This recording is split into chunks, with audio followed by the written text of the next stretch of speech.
Hello, everyone, and welcome to the Lords of the Night. With me, as always, is the Lord of Puppies, SDA. Hi. And joining us as a special guest is the Lord of the Proud Boys, Clashing Ideals. How you guys doing? And I'm your host, Scribe, the Lord of ad writing in a pinch, I suppose. Yeah. Yeah, sure. Why not? Real quick before we begin, Monkey will not be joining us tonight, at least as far as I know. There's always the possibility he might pop in later, but between battling bats last night and chasing Grand Monkey today, he is decidedly down for the count. So we'll hope that Monkey heals up real quick and we can see him tomorrow night. Also, because of the loss of our usual co-host, I won't be doing ads tonight, save for one that I was sent on Twitter earlier. As soon as that person makes themselves known, I'll still be taking ad requests. I'll be doing those tomorrow on the stream, or if I can squeeze some in tonight, I will try. But I'm going to try to keep things moving tonight for the sake of our guest and for Monkey being gone. Otherwise, how are you guys doing? I'm good. I'm doing wonderful. Just got a touchdown to New York. I feel great right now. Yeah, you had quite the trip from Atlanta to home just to make it to this stream. I was really pushing it. I gotta say, I don't like New York streets. I'm a southern driver. New York's too fast for me. I think you're gonna have to turn down your bandwidth or something, dude. I'm sorry, you're roboting again. I'm sorry. Give me a second. Yeah. For you. I don't know what else to try, but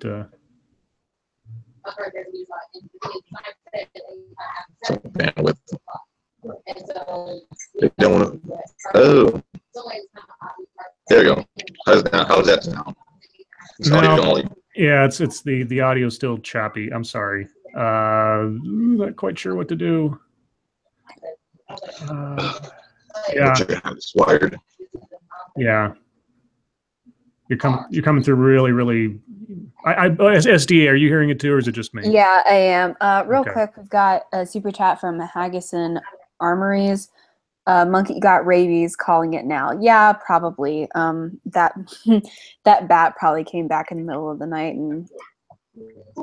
Yeah, I mean he snapped the bat's spine apparently, so. Which is so messed up.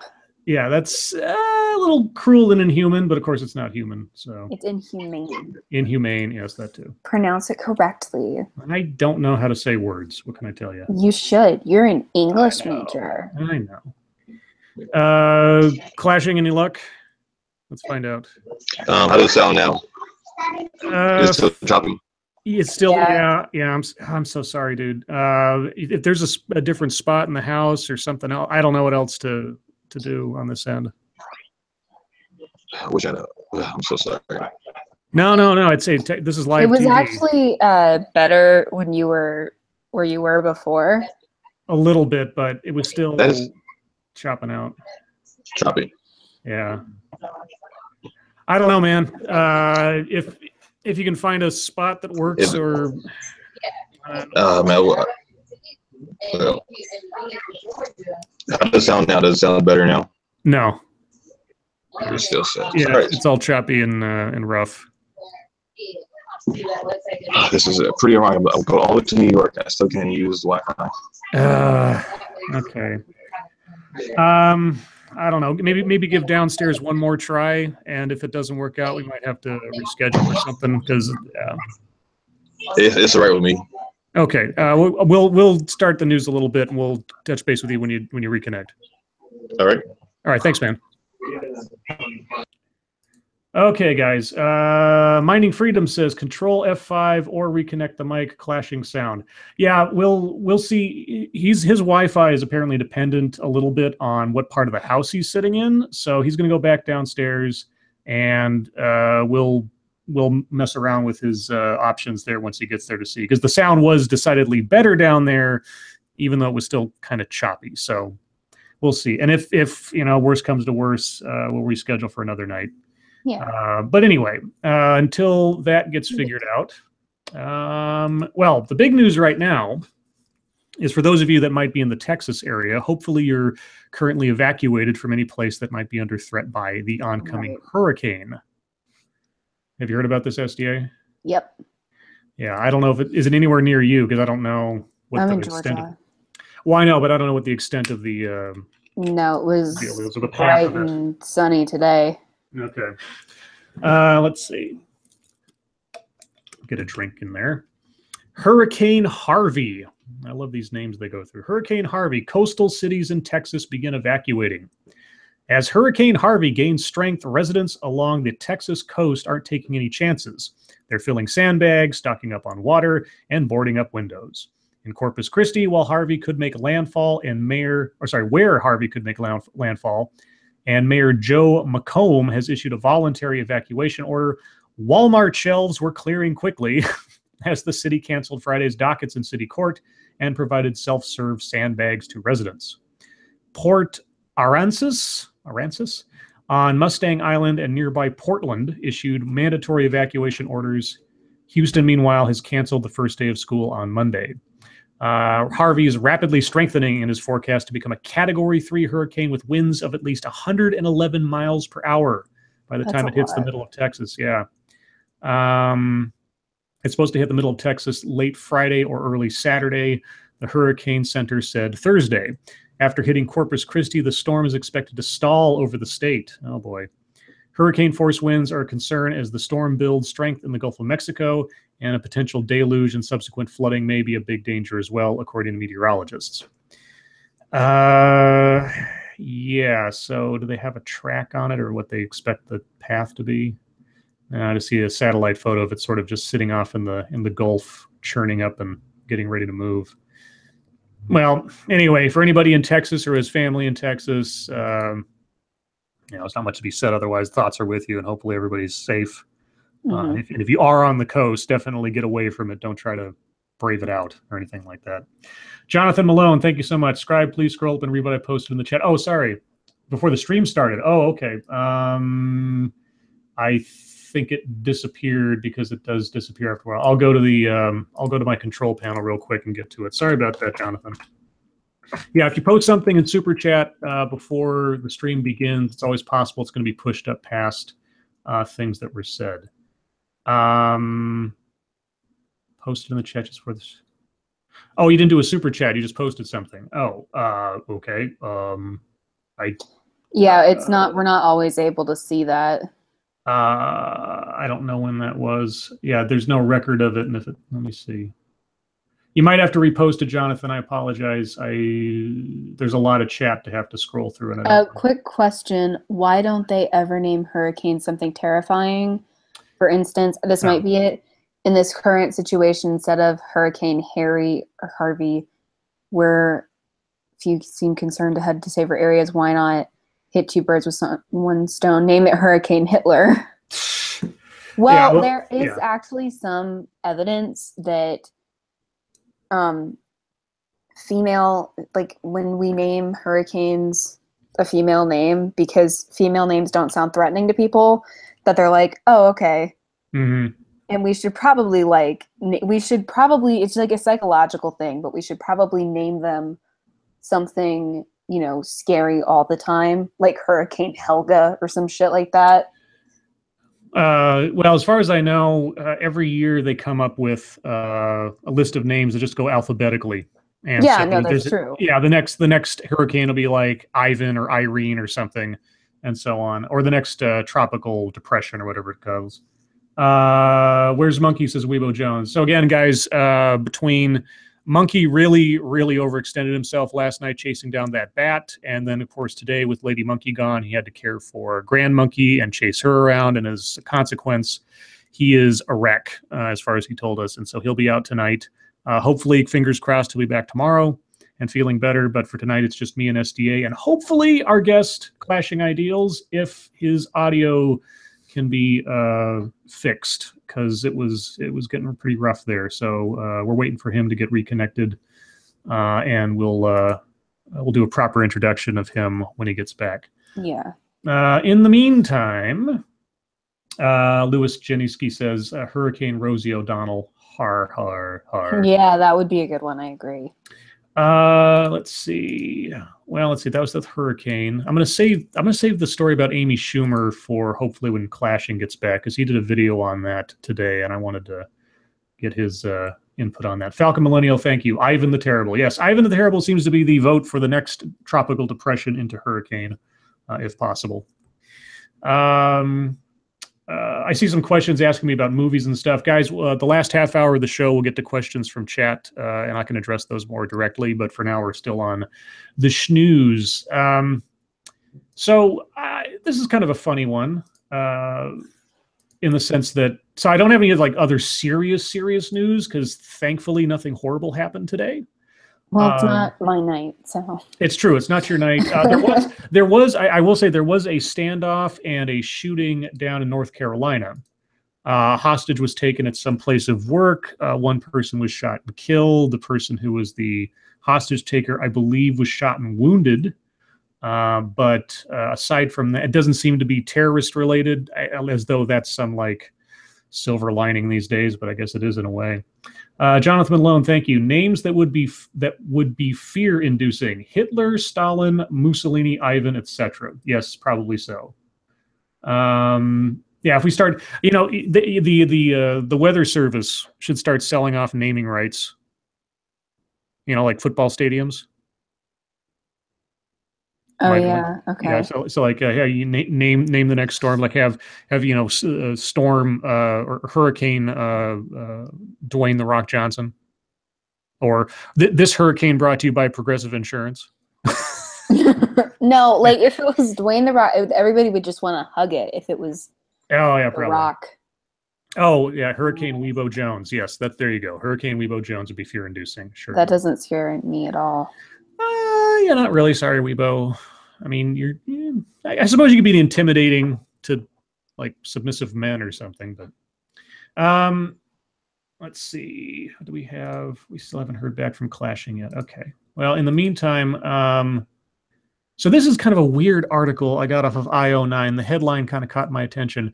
James Cameron thinks Wonder Woman was a step backward for woman in film. Now, I'm reading it as they have written it. Germaine Lucier from IO9 doesn't know how to spell, but woman in film.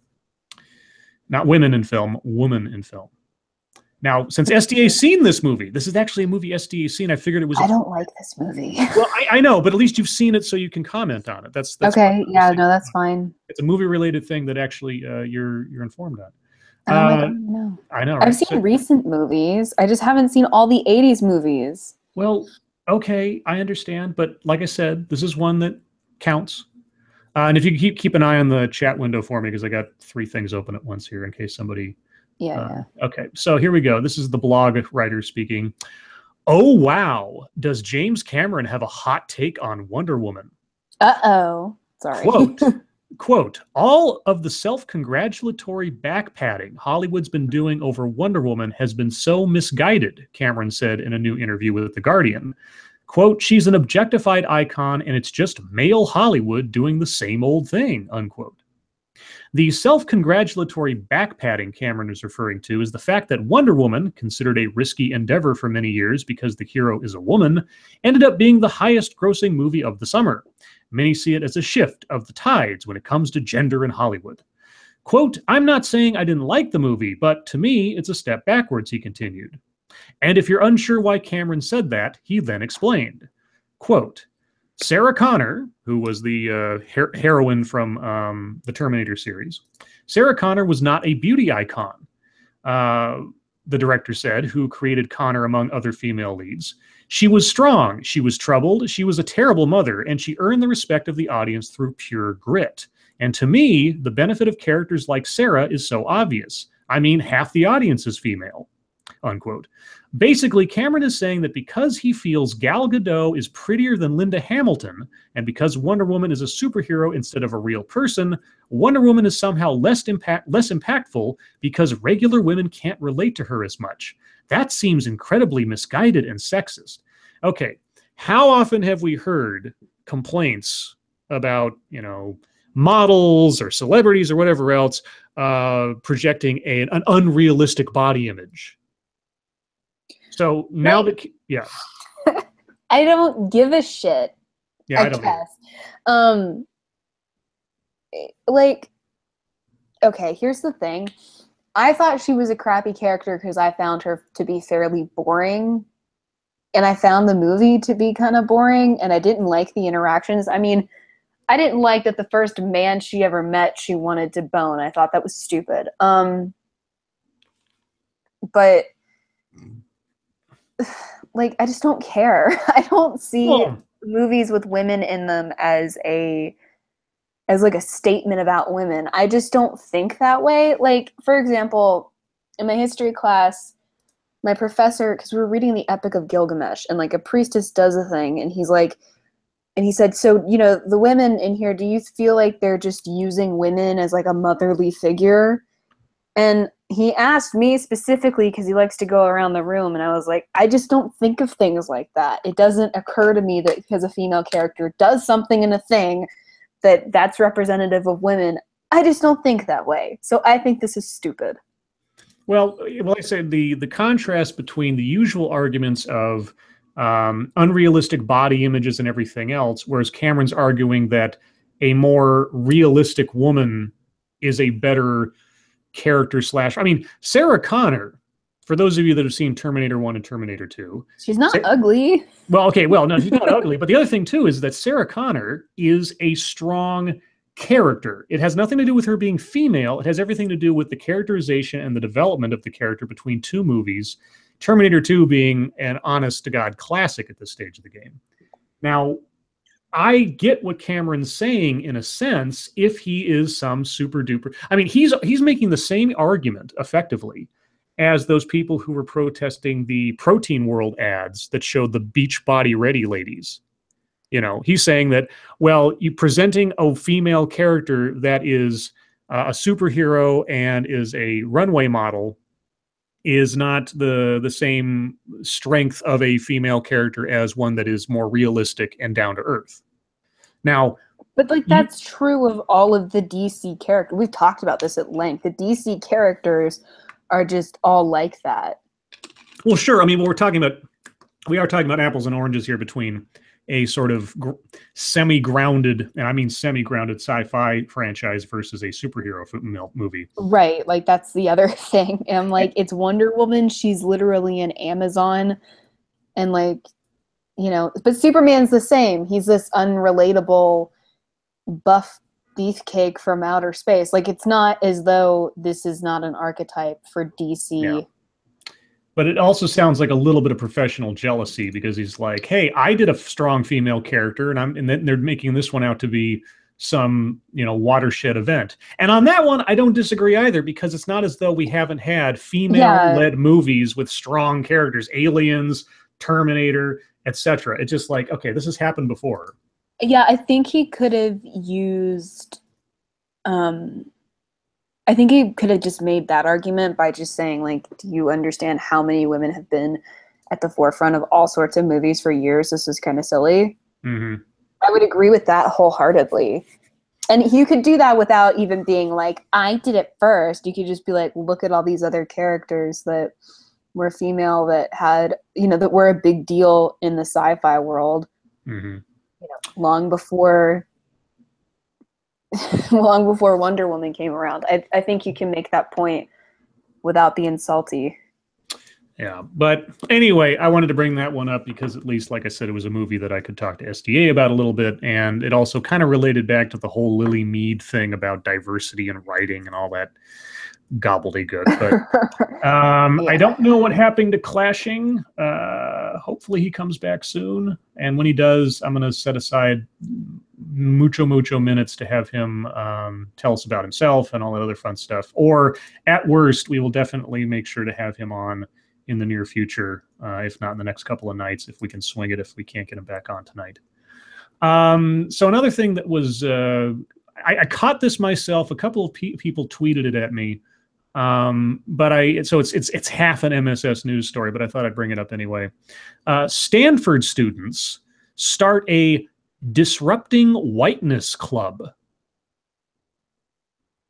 Okay. Yeah. A recent Stanford University graduate launched a Disrupting Whiteness Club in September. In September? We mean, okay, they're talking about in the past tense, and we're not even in September yet. Good job, campus reform. Do they mean last September? That's probably what they mean. Well, okay, well, true. Okay, the article's from yesterday.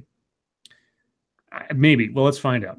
I could be mistaken. We'll find out. Okay, so they were citing the need to, quote, educate other white people about implicit bias. As of now, the club, which plans to put an end to white liberal apathy, has more than 200 members and will host weekly meetings throughout the fall. Okay, yeah, I'm weird on the timeline on this, but let's see. Students at Stanford University can join a Disrupting Whiteness Club in an effort to end the white liberal apathy and white privilege of their peers.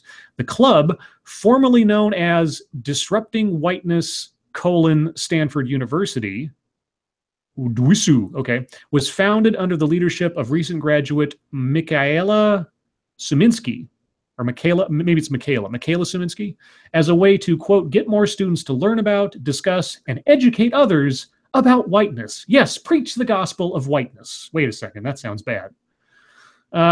Quote, white students must step up to educate themselves and those around them, a club description states, adding that, quote, white students can and should do a lot more than we currently do when it comes to, again, I'm reading it as it's written, a lot more than we currently do when it comes to race education and anti-racist action.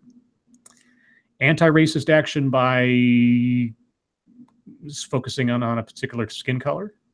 Sure, okay. The group recently attracted attention after Suminsky published a document following the Charlottesville riots in which she sought to teach white people how they can step up, listing efforts such as advocating for the renaming of plazas, okay, and giving money, quote, to actual Black, brown, and Jewish people. Sorry, I sneezed.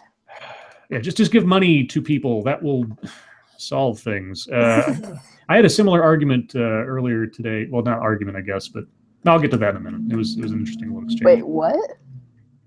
No, it's something I'll talk about later. You just went places and left me. I know.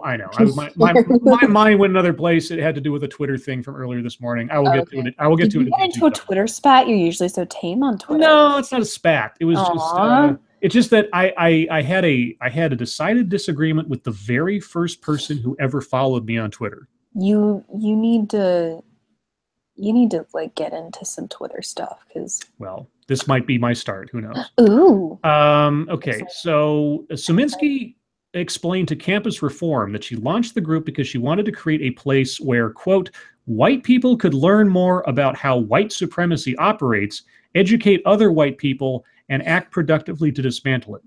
Okay, if you're white, don't you already know how white supremacy operates because you're a part of it? Definitely, maybe not. I mean, how far up on the white supremacy chain do you have to go to already know how it works? I mean, is there a hierarchy? Well, I don't know. I feel like maybe I don't know. Everybody's voting in the chat for something, and I don't know what it is. Vote type 2 if you want that thing burned. What thing? What are you guys talking about? See, guys, what are you doing? Are you trying to take up for Monkey's absence by being like a collective monkey? Like you're the Borg and you're just representing one entity? We should get like Irate Bear on here or something. Maybe. I really want to wait and see if Clashing can come back. I don't know what his. No, I know, but I mean, we would still have. Yeah, we'll see. We'll see. If it gets halfway through the stream, we'll think about it. Or if I don't hear, I'm going to tweet him real quick just to see if I can get. No, I'm not saying like we have somebody on instead of him. That's not what I meant. Okay. Let me continue real quick. Let's see. While Suminsky noted that some structures of white privilege are too deeply ingrained in society to be changed, okay, citing the prison industrial complex as an example, she told Campus Reform that every white person, quote, can do things to work against these skewed systems, such as talking with coworkers, relatives, and friends about implicit bias or the dangers of white supremacy. It sounds like you're asking them to go on a religious mission. Have you heard the bad words of implicit bias and the dangers of Satan? I mean white supremacy. Buying from POC-owned businesses or donating money. How do you even know if something is owned by a POC? Thank you, Cryptic. Take the night off, no commercial. Well, thank you, Cryptic. I mean, like I said, you can give me ad requests and I will do them tomorrow. I swear. I'm not slacking off on that point. I just won't be able to do them tonight probably. So, but thank you so much anyway. If you don't want an ad, okay, but I'm more than open. Scribe Light, we're voting on Puppy Monkey Baby from that commercial. What? I don't have TV, so I don't know what commercial you're talking about. Unless this is a commercial I'm supposed to do. Oh no. Puppy Monkey Baby. Oh, by the way, everybody that did monkey blade art last night and bat art and fan art and everything. Oh Thank you so much. That was so funny. That was awesome. I was laughing for like that was good stuff. At least a minute. Okay, no response from Clashing. Oh man, I really wanted him on tonight. Oh, I really want to talk to him. But yeah, I mean, if things go sideways on this, we'll definitely have him on again in the near future. Fingers crossed. Yeah, for sure. Let's see. So how about we talk about something else that SDA has no knowledge of, but I thought I'd cover real quick. Oh, thanks. Well, do you know Dungeons and Dragons?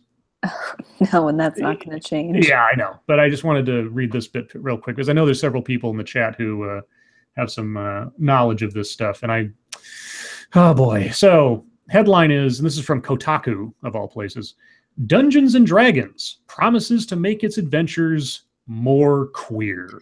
Oh, okay. Yep. Like I might not know much about Dungeons and Dragons, but I know enough to know that that's fucking dumb. As we sat at Gen Con in Indianapolis this weekend talking Dungeons and Dragons, the game's lead rules developer, Jeremy Crawford, motioned towards a copy of the Player's Handbook resting on the table between us. Quote, I wasn't about to have this book go out and not acknowledge that people like me exist, he said.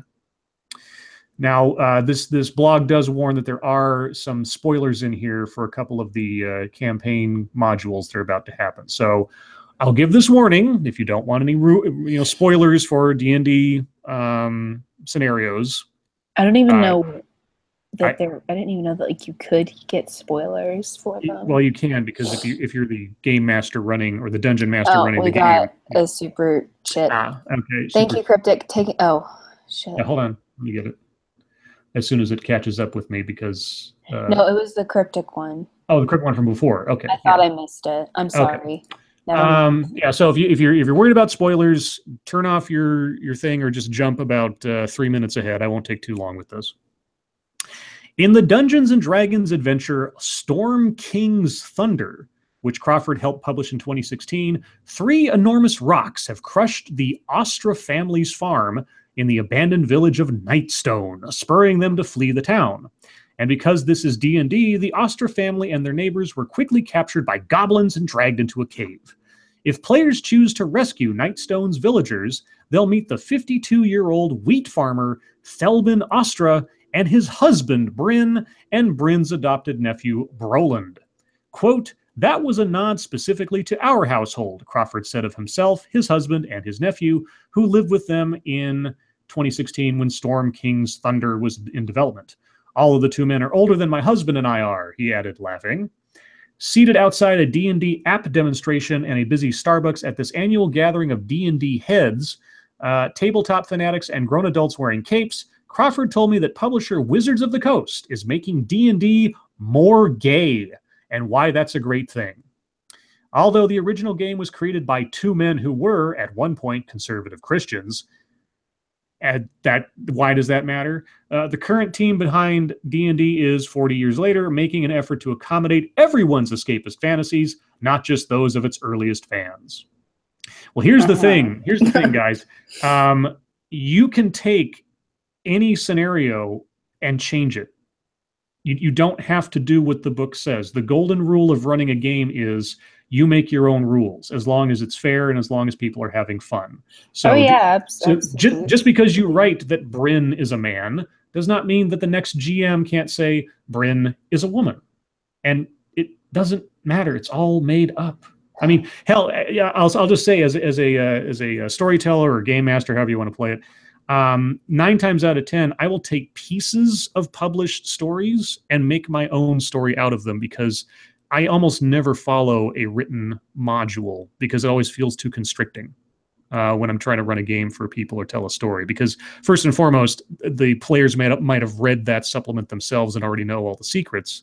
And secondly, like I say, I like having the room to maneuver and make up my own thing as I go along, rather than trying to stick to somebody else's written thing. I appreciate people who write those things and give me ideas, but it's not like written in stone as far as I'm concerned.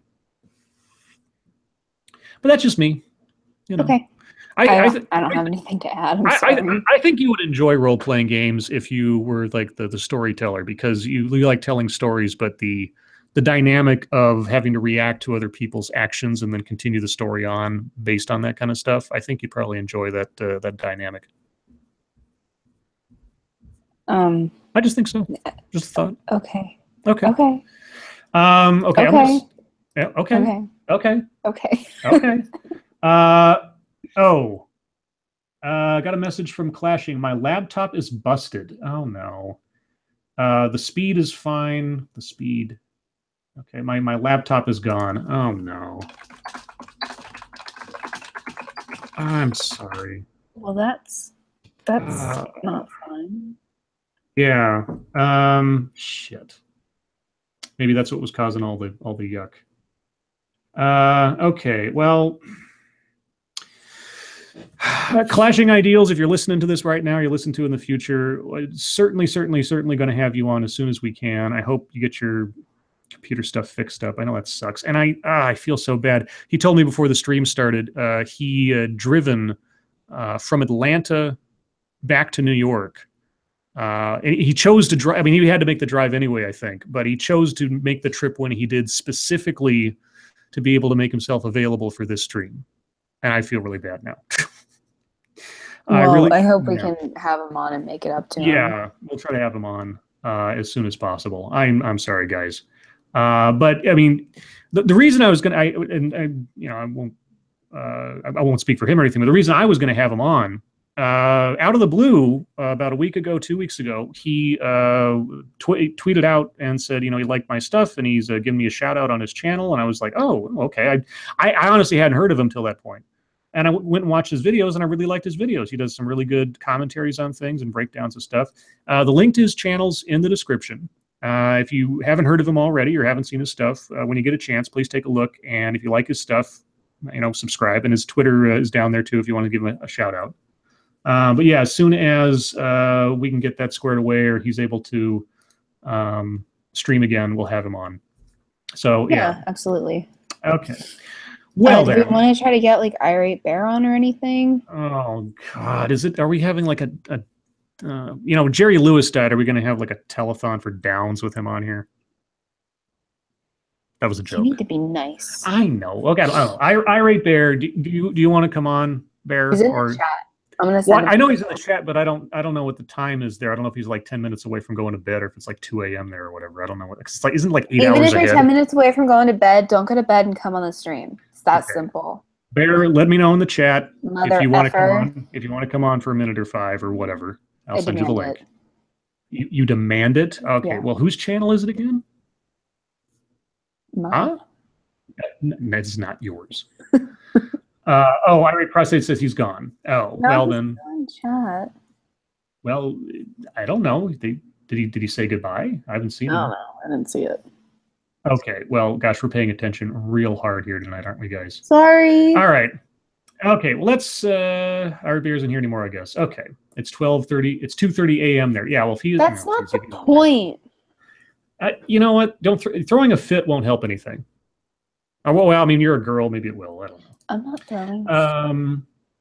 Okay, well, I'm going to move on to MSS News because short of something else crazy happening, we're just going to try to have some fun tonight with some silly stuff. And the first silly story that comes to mind. Oh, by the way, guys, if you have stories, news stories you'd like us to read on the air or think that we'd find interesting, please send them to us via Twitter using the hashtag MSS News, and we'll take a look. The first one that I had sent earlier today was from Fernanda. And this is a Huffington Post story, so you know it's going to be quality. Principal says girls shouldn't wear leggings unless they're a size 0 or 2. Shit. A South Carolina high school principal told female students that they shouldn't be wearing leggings unless they are a size 0 or 2. Local news station WCBD on Thursday reported that Stratford High School principal Heather Taylor discouraged students from wearing leggings as pants during a 10th grade assembly on August 22nd about the school's dress code.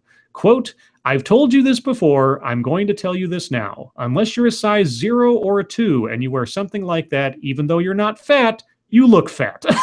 Oh, Jesus. Taylor is heard saying this. Didn't quite say what they said that she said. Well, they've got a recording. This is a recording of it. They've got it on the site. Oh, God.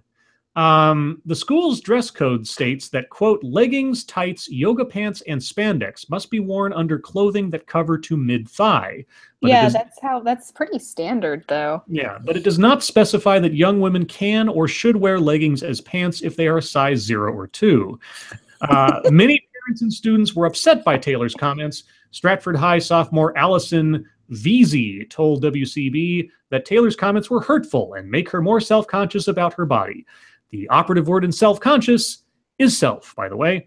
Quote, "I'm not a size 0 and I kind of felt targeted because of my size," she said. "It was really hurtful because I felt..." Well, are you like a fat cow? Hold on. All right, Bear's in the chat. Well, they were saying he left.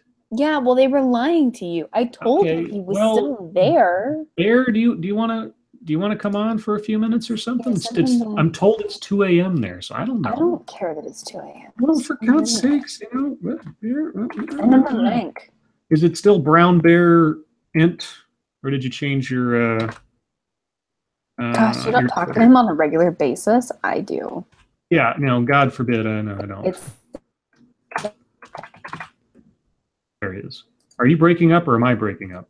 Because you were breaking up real bad. Maybe it was me. Okay. Okay, I found him. I will send him the linky poo. A second here.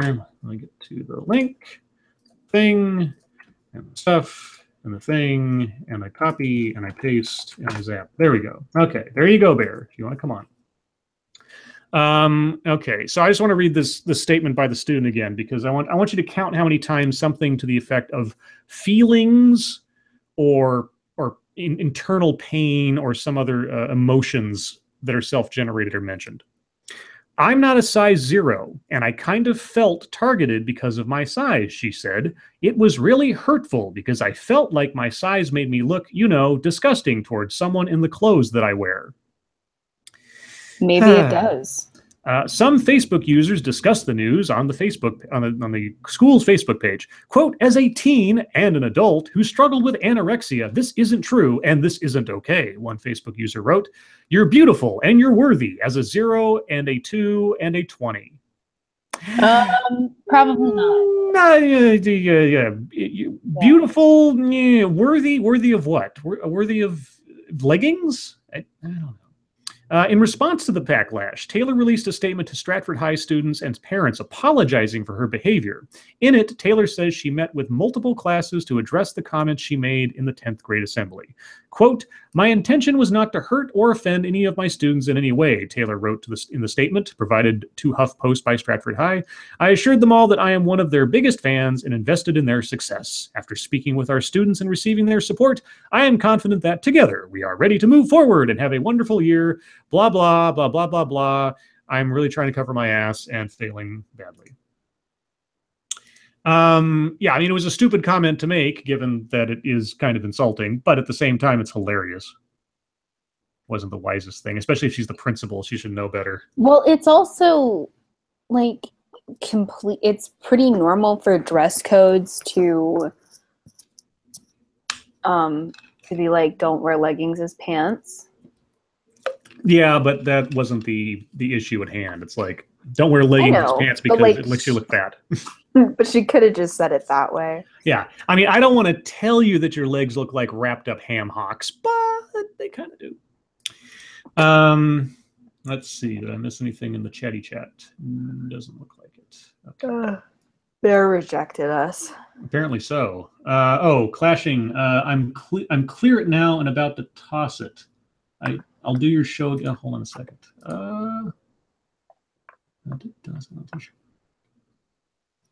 Okay, so yeah, he's gonna.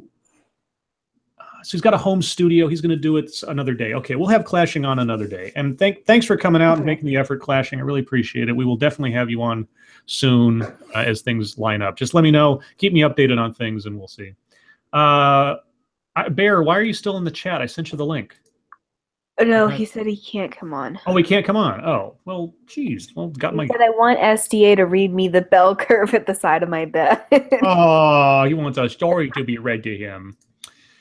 Okay, yeah, well, we will move on to MSS News, and then we might do guest potpourri like we did last night. That was kind of fun. No, I don't want to do You don't want to do guest potpourri? No. Want to be with me by yourself, huh? You want me all to yourself? Oh, yeah. All right. Okay, maybe we should have somebody else on. Okay, this one comes from Skeptalk. Okay. Another Huffington Post article. John Lackey is now, quote, eating children, if you believe everything you read. I don't even know who John Lackey is. John Lackey is a very experienced pitcher for the World Series champion Chicago Cubs. And I just want to say the phrase World Series champion Chicago Cubs is not something I thought I would ever say in my lifetime, but still, there you go. He apparently is a very hungry pitcher too, with rather undiscerning tastes when he takes to the mound, according to a viral image making the rounds. And the image, and I'll send a link out to the chat here in a second, is a tweet where it shows like him on, it's like one of those little underlined things when like, you're broadcasting on a news show or a sports show that shows like the guy's stats and all that. And it says, John Lackey, 41, eating 4.2 children per start this season. Highest of career.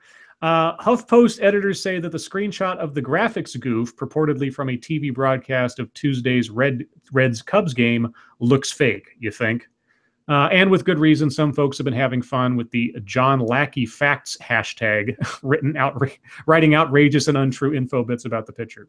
Yeah, this will just turn into a meme where people start editing that picture until it says horrible, horrible things. Link is in the chat, guys. Let's see. What was the next one? Yeah, so there's the principal with girls in leggings. Oh, God.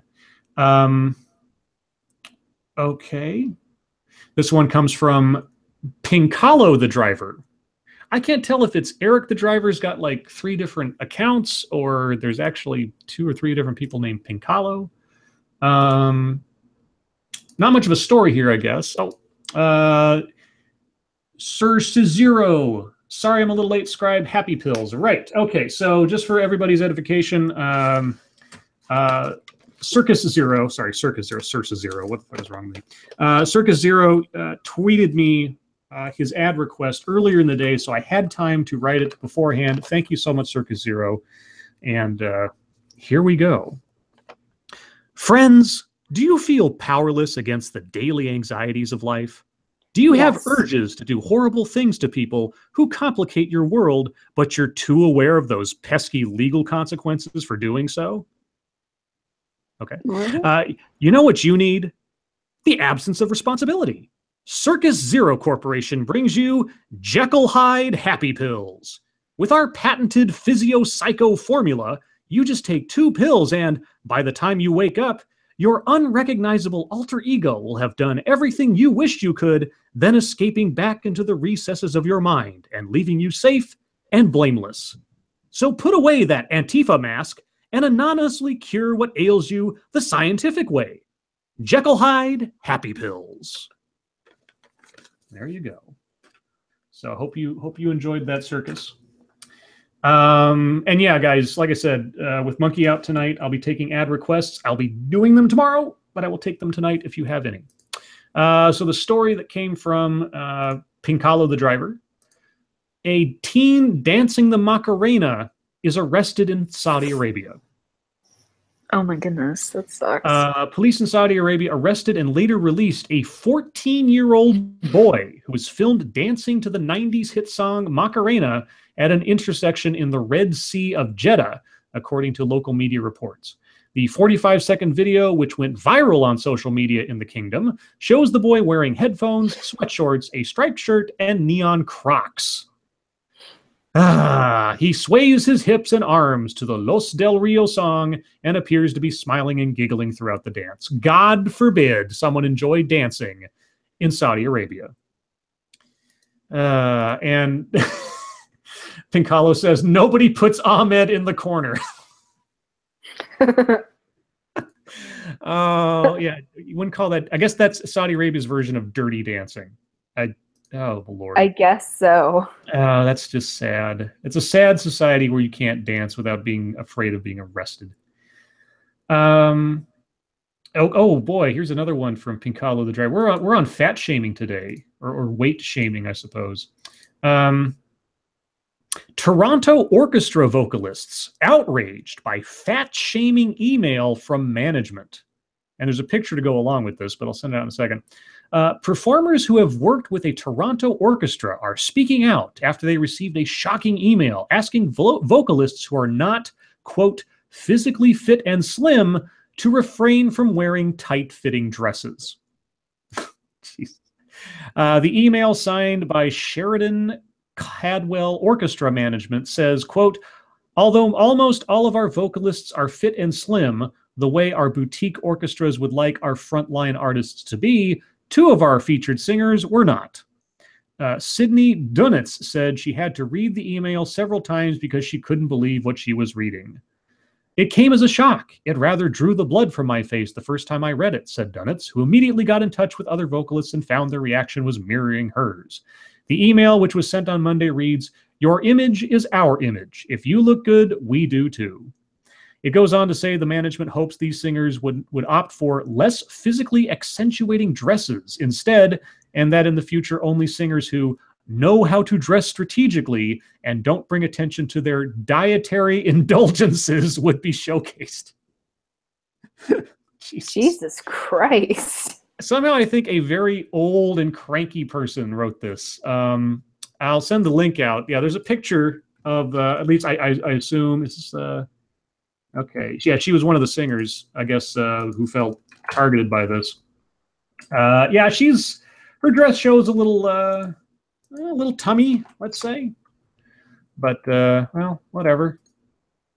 Yeah, you see, guys, just so you know, whether you're a principal to a high school or you're a orchestra owner or something, it's sad to say you will be sued for shit like this.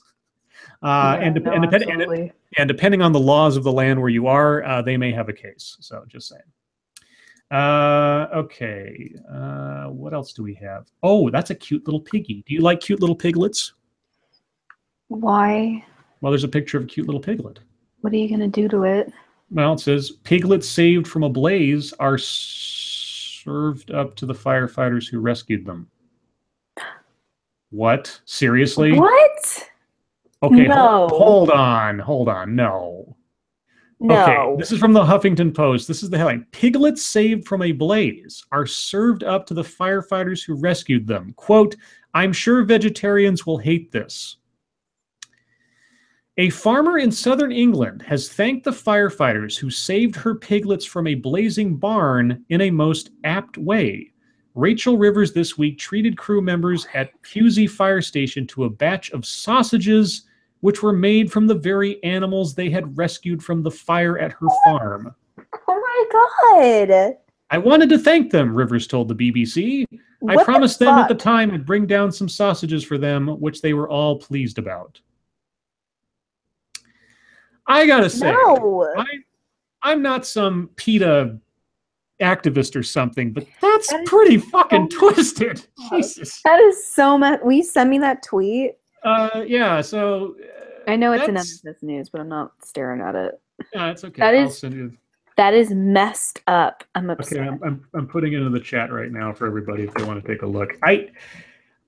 I can appreciate a certain amount of dark irony, but little piglets? I mean, at that point, it'd be like, give them away as pets if they were saved from dying in the first place needlessly. Oh, my God. Okay. Backscan says, Scribe Light, you're not a pedophile. You are correct. I am definitely not a people for the ethical treatment of animals.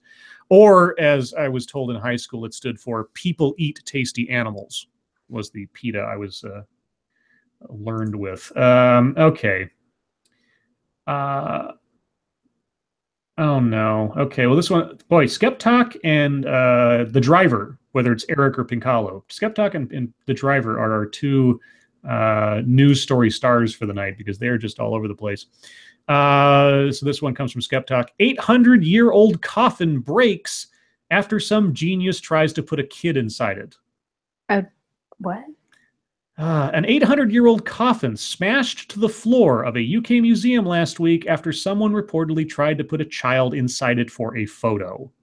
The sandstone relic was on display at the Pritwell Priory Museum in Southend-on-Sea, Essex.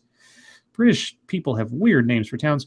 When someone knocked it over by lifting a child over a protective barrier. Instead of reporting the damage or taking responsibility for the accident, the Guardian reported that surveillance video captured the culprits fleeing, leaving the toppled coffin with a deep crack and a large triangle-shaped piece missing from its middle. Stupid people are stupid. That's all I got to say. Yep, indeed. Okay, we'll do a couple more, and then we'll get on to YouTube-ish stuff. Okay. Another one from Pincalo the driver, or whomever. You guys are just the stars of the night here. Sir John A. Macdonald, architect of genocide or Canada's founding father? ? Ontario's Elementary School Union says it wants schools to drop Macdonald's name because he is the, quote, architect of genocide against Indigenous people, a call supported by the national chief of the AFN. Okay, Sir John A. Macdonald, Canada's first prime minister, so effectively sort of like our George Washington in a way, I guess, was an architect of Indigenous genocide whose name has no place on public schools in Ontario, according to an attention-grabbing motion passed last week by the province's Elementary Teachers Union. Does this sound familiar, taking down statues and renaming things because of ancient stuff on backs of people who, like, set up your country? Or had significant historical, roles in your history, even if they were lousy? That's like, oh, God. Somebody made a good point. I forget who it was, but somebody said, I saw it on Twitter, we have a memorial to 9/11, but it's not like we're celebrating it. We're remembering something that was significant to our history, even if it is something that was tragic and bad and awful. It's sort of like, yeah, but anyway, I could go on. Scribe is Canadian. No, I'm not Canadian. Well, at least as far as I know. I mean, well, maybe you don't say a boot, so I don't think you are. Well, I might have worked really hard to lose my accent. I mean, I say I'm on the West Coast. Once a boot, always a boot. I say I'm on the West Coast. Left coast is the best coast. I don't say which country. It's the wrong coast. I'm in. Well, I could be on the left coast of Canada. I could be one of those, sort of snooty Victoria, BC type guys. Oh, you definitely are. Yeah, I'm totally Victoria, BC. Without... Yeah, boutique town with tiny little water taxis. Yeah, I'm totally there, dude. Okay, and do we have anything else? Oh, wait. Do you want the? Okay, so we'll end with this one because I saw this early this morning. Do you want the most twisted sounding headline I've read probably since the piglet thing? Okay. And this is sort of in the morbid area, so you might actually like this. A teen reunited with her birth mother, who then killed her and burned her body. Oh shit, why?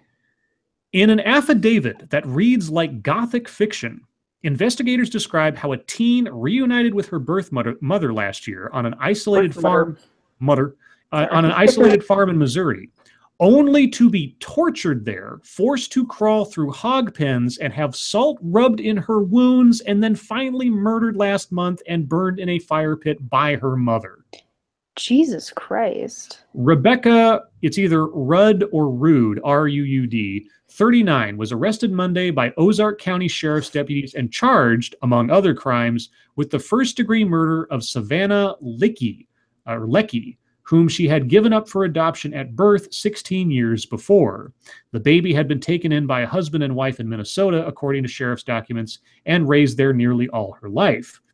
But Savannah's adoptive parents eventually divorced, and by late 2016, the teen was having trouble getting along with her adopted mother's new boyfriend. In November 2016, Rude, who had been in casual contact with Leckie for years, quote, agreed to take Savannah back, and she was delivered to Rude in Ozark County, wrote a sheriff's deputy, as he recounted all the things the girl would subsequently endure. A truck driver and volunteer firefighter, Rude lived on an 81-acre farm near Theodosia, close to the Arkansas border, miles from the nearest paved road. In photos on Rude's Facebook feed, life after reuniting with her daughter appeared idyllic, all baby goats and pretty dresses. Quote, she looks just like you, a friend wrote beneath a photo of mother and daughter last December. In June, Rude announced that the pair had even started a family business, making soap, according to the Ozark County Times. And when I hear somebody's making soap, I immediately think of Fight Club and what they made soap out of, which was gross. Guess who hasn't seen Fight Club? It was out of excess fat from plastic surgery clinics. That's interesting. Yeah. Quote, she wanted this so badly, she wrote on Facebook of her daughter, to combine two landmark events, her Sweet 16 and the official opening of our Hidden Holler Farm soap business. Okay. But offline, a sheriff's investigator wrote, the girl's new life was bleak. All right. Quote, Savannah has been homeschooled and has almost no social contact, he wrote. She lived, slept, and studied on a property with a generator providing the only electricity and a well pump for water. Rude and her boyfriend slept in a converted metal building like a barn, the deputy wrote in the affidavit. Savannah slept beside them in a camper with a broken air conditioner. Savannah's ability to adapt to life on the farm became a growing irritant to Rude, according to the affidavit. Eventually, she worried that the cost of caring for the girl would cost her the farm.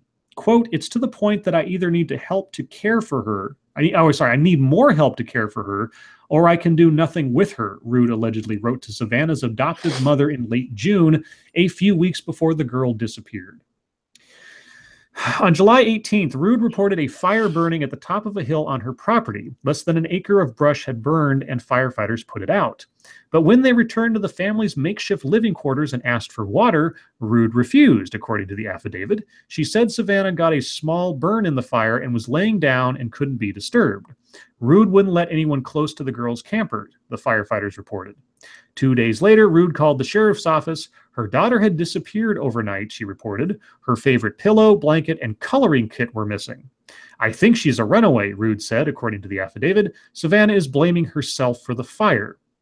Rescuers fanned out across the woods and fields. A helicopter and plane searched from above, and missing posters went out as the day passed with no sign. Investigators began to get suspicious. Rude brought Savannah's computer to the local fire department on July 24th, according to the affidavit, and asked a technician there to examine it. Quote, I considered this to be unusual considering law enforcement were actively searching for information leading to Savannah's disappearance, the sheriff deputies wrote. The same day, an ex-boyfriend of... I'm sorry I'm going through this, but this is reading like some kind of horror novel. No, I'm actually interested. Sorry, yeah, go ahead. The same day, an ex-boyfriend of Rude's told investigators he'd seen the girl crawling through hog pens and bathing in ponds before she went missing. The man said Savannah had once cut her arm, an investigator wrote, and, quote, Rude scrubbed the affected area with alcohol and salt on a daily basis as a form of discipline, unquote. Rude and her current boyfriend, Robert Pete Jr., were interviewed at the sheriff's office, according to the affidavit, where the mother allegedly admitted to rubbing salt in Savannah's cut, wrestling the girl in a mud of pig pen, and other severe forms of discipline. But the couple were becoming less and less cooperative as the search went on, an investigator wrote. Deputies returned to the farm on August 4th with dogs, state police, and a search warrant. They now suspected that Savannah had never left the property. The farm looked different that morning, an investigator wrote. Gates and doors that had been open on previous visits were now chained and locked. Sometime after investigators arrived, an affidavit states, Rude and Pete abruptly left their home. They drove nearly 100 miles to Summersville and married each other there on the same day police combed the farm. Investigators searched carefully around the barn and the camper where Savannah had lived and the vacant buildings and derelict vehicles that surrounded it. A few hundred yards from the residences, they found a pile of fresh leaves and branches. The brush pile was speckled with cigarette butts and surrounded by what a deputy described in the affidavit as charred earth. The searchers lifted the brush. A deposit of light ash lay beneath it. In the ash, they sifted out a button imprinted with little ducks and finger bones and vertebra and teeth. The bones were human, a forensic investigator in Springfield told the Ozark County Sheriff. They'd been burned at a very high temperature and had deteriorated so badly that she suspected some chemical was used. The sheriff mentioned the Hidden Holler Farm soap-making enterprise, according to the affidavit, and that his deputies had seen drums of chemicals on the property. He mentioned that soap was made with caustic lye, L-Y-E, for those of you that don't know. Quote, that would do it, the forensic investigator said, so the sheriff got a second search warrant. Deputies returned to the farm on August 9th. The goats and the couple's guns had disappeared, they noted. They went back over the property and the ash pile they'd searched before. According to documents published by the Ozark County Times, investigators left with a box of girls' clothing, hair, a knife, a meat grinder, and more than 24 bottles of lye. Quote, we're dealing with someone who tried to dispose of evidence, the sheriff said. Oh, God. Reed didn't immediately return a message about the case. Rude could not be reached, and it's unclear if she has a lawyer. But as investigators studied evidence seized from the farm and continued to investigate this month, they learned that Rude and her new husband had purchased bus tickets to leave the state. So they asked for an arrest warrant this week. Quote, I believe Miss Rude deliberately and methodically caused the death of Savannah Leckie and then attempted to conceal it by destroying evidence and her remains by fire, the sheriff's deputies wrote, who signed the request and issued the warrant. 2 Greyhound buses were to leave Springfield, Missouri on Monday, according to the affidavit, taking Rude to Kansas and Pete to Tennessee. The sheriff, Reed, and 2 deputies drove to the station, arrested Rude, and returned her to the Ozark County Jail. She was charged Tuesday with first-degree and second-degree murder, fatal abuse of a child, tampering with evidence, and abandoning a corpse, and, quote, more charges are forthcoming on any individual that was involved in aiding or tampering in this investigation. The sheriff told the Ozark County Times he wants the mother put to death. And that's the end of the story so far. Holy shit. Yeah, that was an adventure. Holy shit. I agree. Yeah, this is movie script material. This is horror movie script material. So messed up. Jeez Louise. Okay, guys. Well, that will end news for the day because that was fun. We should do that again sometime. Okay. SDA. Did you do any YouTube stuff today? I didn't do any YouTube stuff today, but I worked on some writing stuff. Okay. And I about fried my brain, but I got like a whole outline for something written. So for my next major project, just taking a break from editing, doing a lot of editing. So yeah.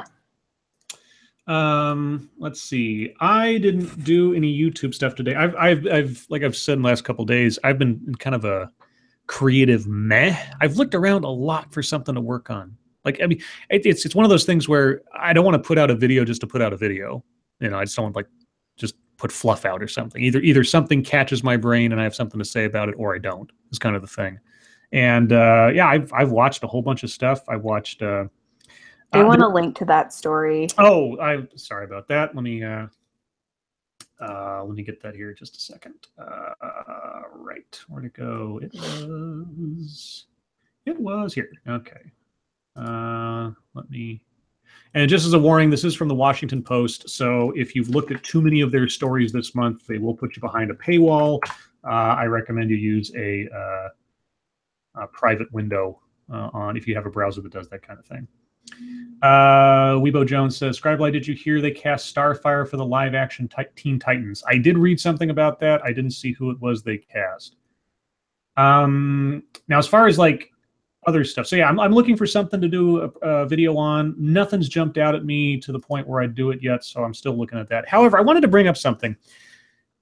The oddest thing happened when I first got this Twitter account that I have for Scribe. The very first person who followed me, I have no idea why, but the very first person who followed me was Elizabeth Gore. And if you don't know who Elizabeth Gore is, she's a, well, let me read her own little bio here. She is an entrepreneur for Dell. She's an advisor. She has a vineyard. She does a lot of speaking and talking tours on business and women in leadership and all this other stuff. She's kind of a minor celebrity, for lack of a better phrase. And she was the first person who ever followed me on Twitter. I have no idea why.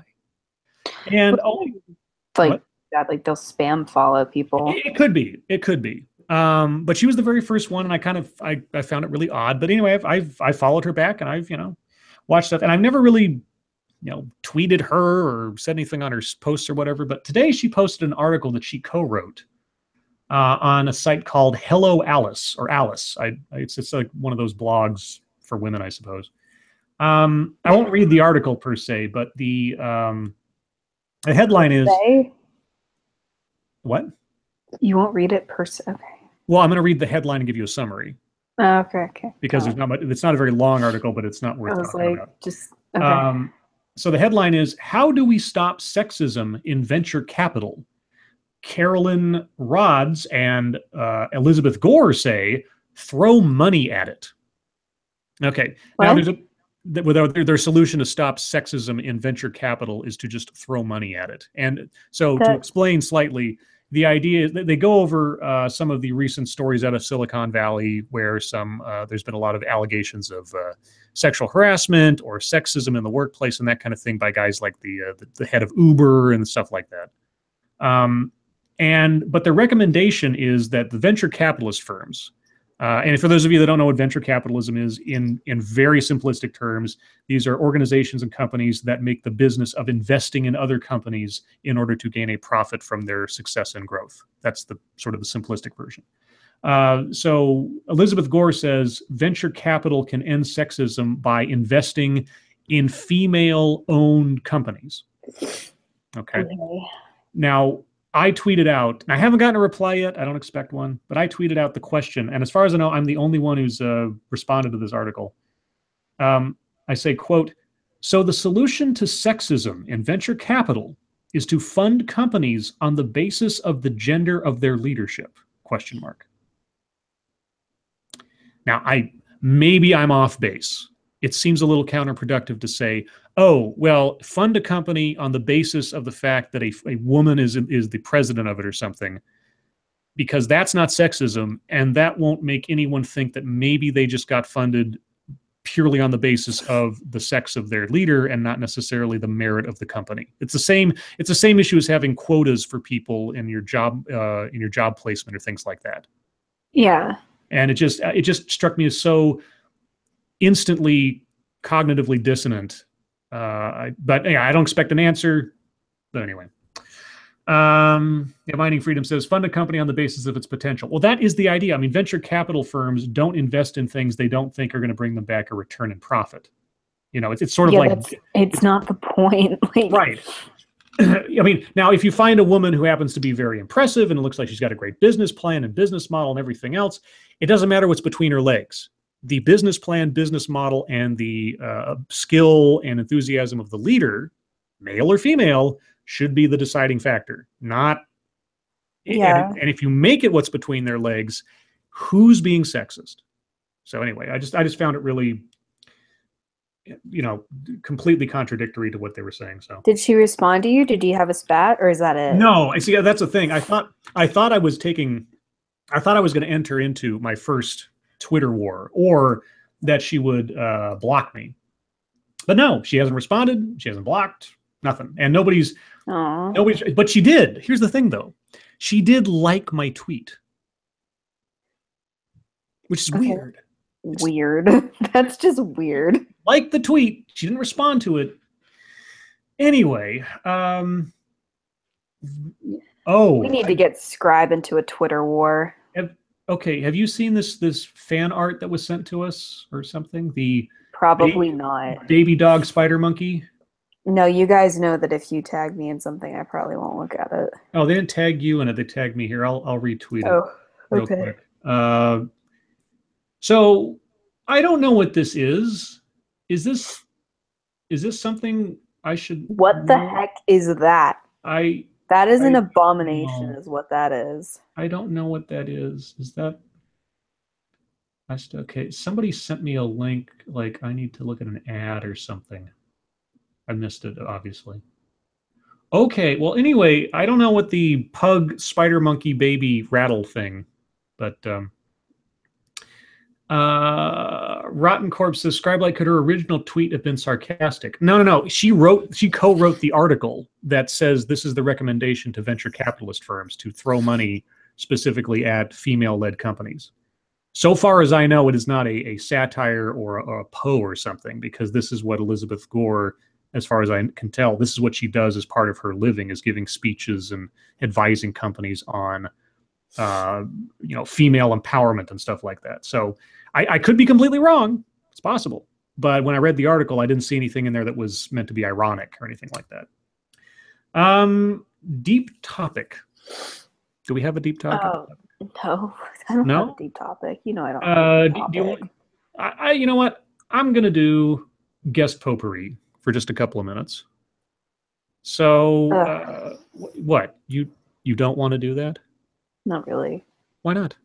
Didn't you have fun last night when like Weibo came on and Pat came on and Real came on? Yeah.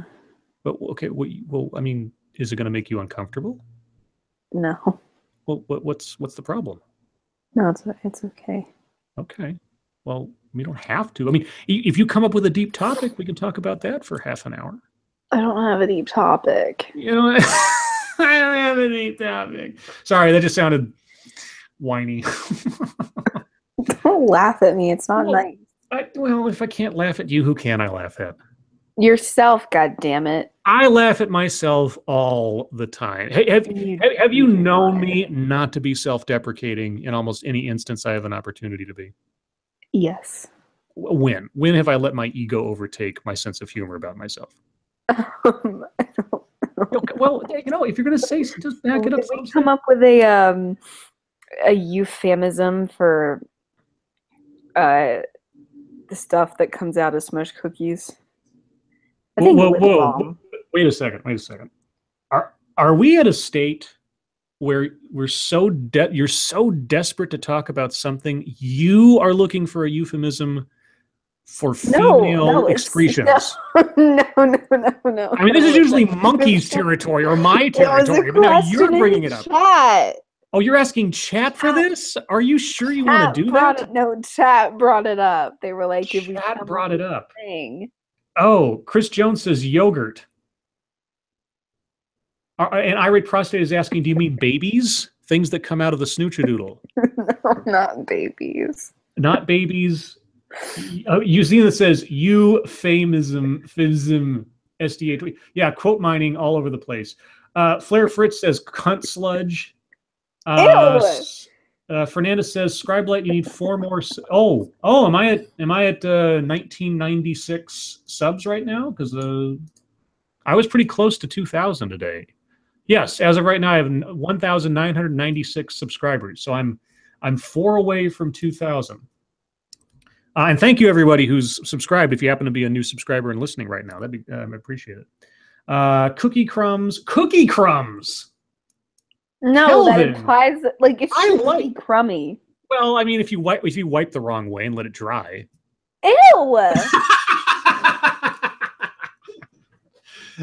Lady Oil Snooch Yogurt. Zenith says Kristen Wiig. What the fuck? I think lip balm works the best. Pink lemonade I liked. Lip balm sounds pretty good. Pink lemonade I could live with. And everybody, it's now catching up to everybody how gross I am. Yes, I know. Yeah, Scribe. That's gross. Yeah, I know. That's gross. I understand. You're disgusting. Don't subscribe to his channel. He's nasty. You're right. You know, if you think I'm disgusting, you should totally unsub right now. No, wait, don't. But anyway, because that's everybody. Probably everybody thinks I'm. You're gross. The stream is going down, at Lucky7 says. Down? Well, only if you ask nice, I suppose.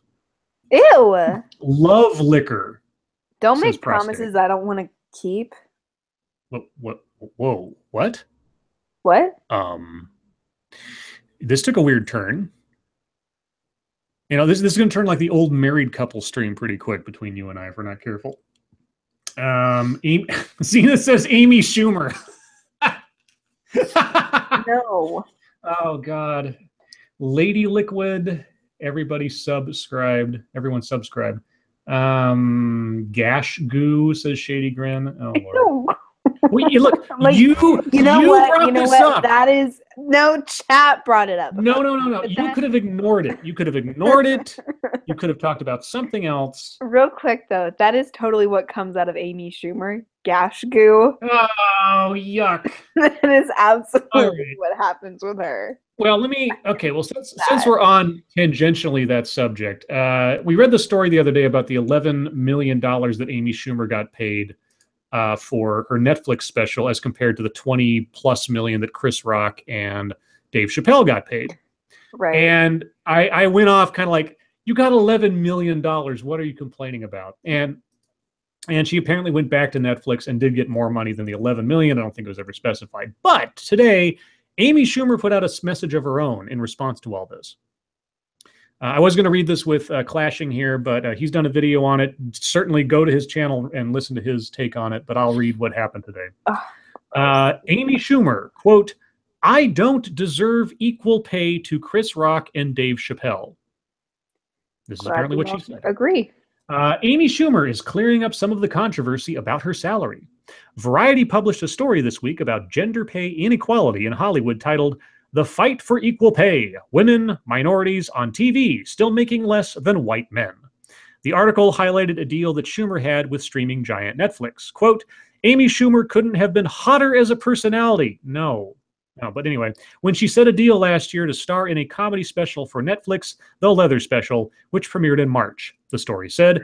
But when Chris Rock and Dave Chappelle made headlines for commanding eye-popping deals for $20 million per special, Schumer's team went back to Netflix and flatly asked for more money. Citing an unnamed source, writer Daniel Holloway wrote that Schumer initially was paid about $11 million, but, quote, received significantly more compensation after she raised the question of fairness relative to the Rock and Chappelle deals. Schumer addressed the issue and the ensuing controversy in an Instagram photo of herself appearing to be topless and hiding behind a hot dog prop. Anyway, sorry, what? Yeah, I'll send the link to the story so you can see. Now I have to see. Okay, now I'm going to Instagram. Here, the link's in the description if you want to see this. Awesome possum. I'll read her. I'll read her response. Hot dog, because the dog is wearing a hot dog costume.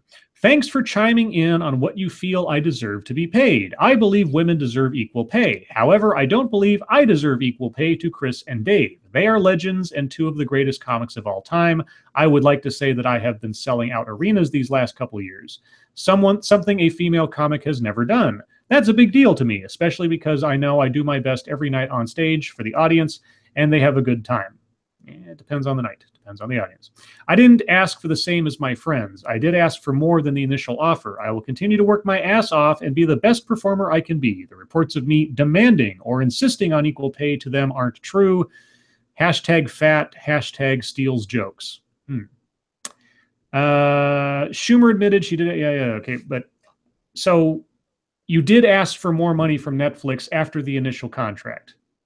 But you didn't ask for the same amount. This is a weird sentence from CNN. Schumer admitted she did ask for more than Netflix initially offered, but denied the report in Variety.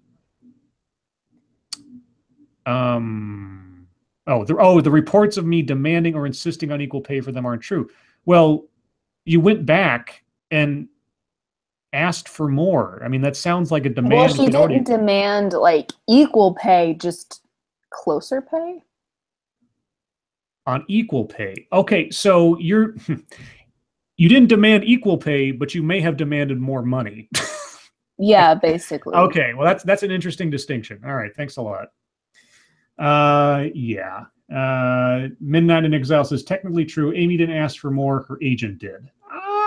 The buck stops here, as far as I say. If your agent, it's your agent. Either you're taking responsibility for it or you're not. I don't know what else to tell you.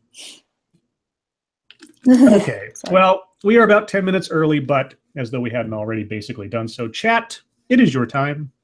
If you have questions, if you have statements, if you have more disgusting things for us to recite on the chat or channel for you, by all means.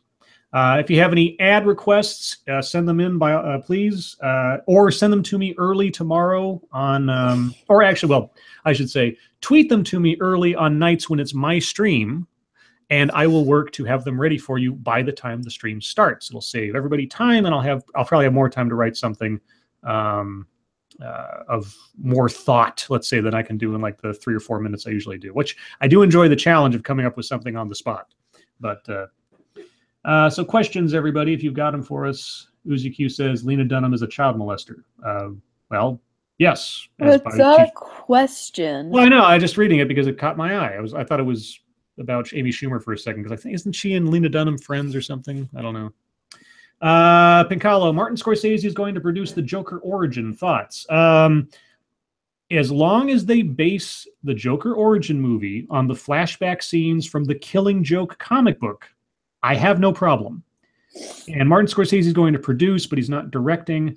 The guy who's directing, God, who was it? What did he do? He did like a comedy or something previously. Anyway, I hope it's good. I like the Joker. As long as they give him an origin story where they never give him a name, I'll be happy. Especially since they see it'll probably fall outside of the canon of the DC cinematic universe, which seems to be something they're doing. They're talking about all these standalone movies that aren't involved in the broader universe. If they give up on the idea... I don't get why they're doing that. Well, I think they're doing it because they realize they have totally fucked up trying to establish a shared universe. And so if they just make standalone movies just featuring the characters and the character concepts that aren't necessarily all interconnected, they can still make a good movie or an entertaining one and make some money off of the IP without having to worry about interconnecting all the stories. Because Marvel planned it out like clockwork, whereas DC has screwed it up from the get-go. Let's see what else we have. Who would you rather be marooned on a desert island with, Lena Dunham or Amy Schumer? This is to both of us.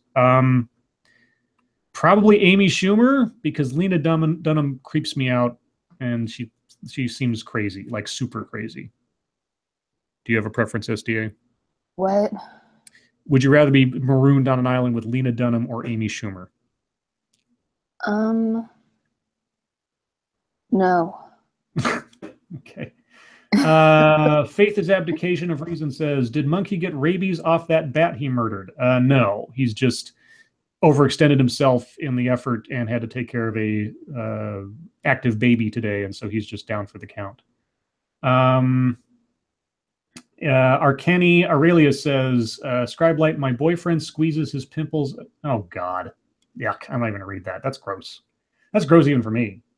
Flair Fritz says, Scribe Light, at VidCon next year, you should have one of these streams where you are all there and you and SDA can twist Monkey's nips. I'm not touching his nipples. Gross. I am not going to be blamed for causing that man any more pain than he is already going through. If his wife wants to and he's cool with that, fine. I won't be doing it. If and when I meet Monkey in real life, I will very carefully give him a hug if he's up to it. Otherwise, I'll just bow because I don't want to give that man any pain. Let's see. Scribe Light, Bruce Lee or Chuck Norris? Bruce Lee. Till the end of time, Bruce Lee. I mean, Chuck Norris has his pluses, but Bruce Lee is a goddamn legend. Jesse just says, SDA and Scribbles, Uno or Risk? I don't think I've ever played either. Uno, because Risk is more thought complicated than setting up that I really want to deal with on any given day. Peter Silak asks, does anyone know who is going to VidCon Australia next month? Probably Australians. I don't know. Maybe Mara Jane is. No, she's not going next month. But we're going to go next year. Let's see. Mining Freedom, sports or fun and games? Fun and games. I'm not much of an athlete unless I'm watching curling, because I'll watch curling all day. Oh my god. What? What? What'd you say? I don't like curling. You don't? Well, I admit it's not for No, I everybody. used to have to, like, in drama class in 7th grade. It was the freaking Winter Olympics, and we just watched curling for an entire year, an entire week.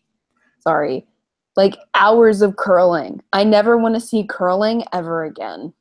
Uzi Q says burying and sugar tits. Yeah, I would imagine they would go now that they're exposed and face revealed and everything. Irate Prostate says Katie Sackhoff joining the cast of the Flash TV show. Yeah, I saw that. I'm not familiar with the character she's supposedly playing, but then I don't know DC Comics all that well.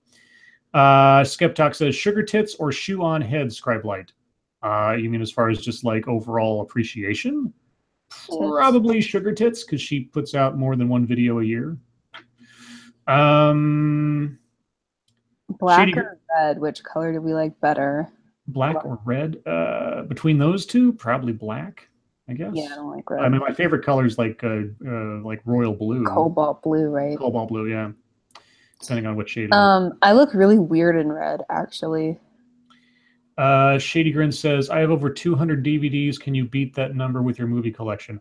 Again, I haven't inventoried all the stuff I've got. I'm sure I have more than 200 movies. They're not all on DVD. I've got tons of VHS from the back in the day, too. Some things that you can't even find on DVD, or at least not easily. So I'll have to inventory and let you know. I'll get a count eventually. Let's see. SDA, you can wear every color. No, I literally, like, red and purple look weird on me. Yeah, SD is a winter, not a fall. Yeah, I have, okay. Well, I can wear orange and look okay. But I have yellow undertones in my skin, so I clash pretty harshly with red and purple. Fernanda says, deep topic questions, check DMs. Okay, 1 second. SDA, who hurt you, as in why are you always mad? I'm almost never mad. This is just the way she is. She has resting bitch attitude. I just I just have a very dry sense of humor.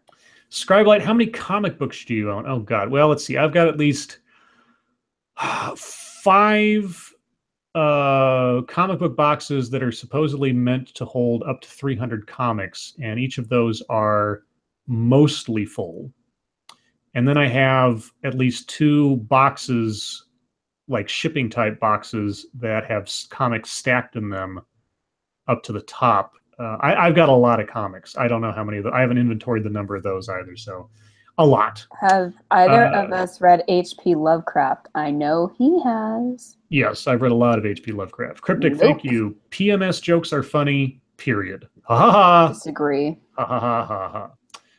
Yeah, no, I've read lots of Lovecraft. I own several H.P. Lovecraft Film Festival collections, as well as short films, and films that were inspired by either directly or indirectly by Lovecraft. I own more than a few books of his collected works. Yeah, I'm a Lovecraft freakazoid in a lot of ways. Not as much as S.T. Joshi, the sort of biographer of the guy, but you know, I'm a fan. What's 124 times 12? I'd be like...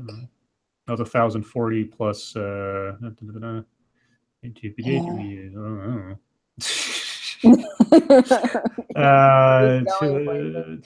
on. It would be 1,000. No. I want to see if I can do this in my head. I want to see if I can do this.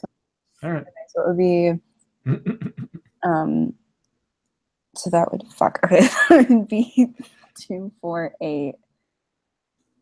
2480. No, that doesn't make sense. Oh, they're saying it's 1488 in the chat. Yeah, I was like, no, it ends in 8. Okay. Yeah, I'm tired to do that in my head. That's what we So there's a deep conversation list, or a deep topic conversation list. I'll pick one here just for the hell of it. Don't pick something depressing. Okay. I don't know. This is an open-ended question. It could be depressing depending on what it is. Don't make it depressing. I'm not gonna make it depressing. Your answer might be one. If you don't want to answer, you don't have to. What is holding you back from being the person you want to be? That is a depressing question. Okay, How is that not depressing? I don't know, but for me, it's probably the habits I have had ingrained into me from years of operating under a cloud of anxiety that I still can't kick, even though the anxiety is now relatively reduced. I've constructed this situation for myself that still feels constricting, and if I could get past it, I'd probably be better off. See, depressing. Yeah, well, what did I tell you? What does honor mean to you? I don't know. I'm not a samurai. Oh, nice one. Nice one. Questions. Academica, bondage. What's holding you back in life? Yes, exactly. Har. Very good. Once a month. Scribe Light, have you ever read the book Earth Abides by George R. Stewart, says Captain Brent. No, I haven't. Thanks for asking. I haven't either. If you're going to ask me questions about books, you're probably better off asking me if I've read books on specific serial killers, because then I could probably tell you something. Midnight Exile says, Scribe, what's your preferred D&D build? Well, I've only played D&D at length for a handful of times. I had fun with my wood elf rogue turned assassin guy. That was pretty fun. My human ranger was also pretty good too, because ranged combat is much safer, generally speaking. Alex Demianchik asks, what are y'all's favorite video game? Oh my God, why did you say it okay, let me do that again. What are y'all's favorite video game? My go-to, I'm having a bad day video game is Paper Mario and the Thousand Year Door. Basically because I can pick up from wherever I am and I know exactly what to do. I know where everything is, so I don't have to, I can kind of zombie play it, on autopilot. So I really like that one. And I like doing the stylish moves, and I like the little Yoshi, and I like Vivian. Anyway, go ahead. What's your favorite video?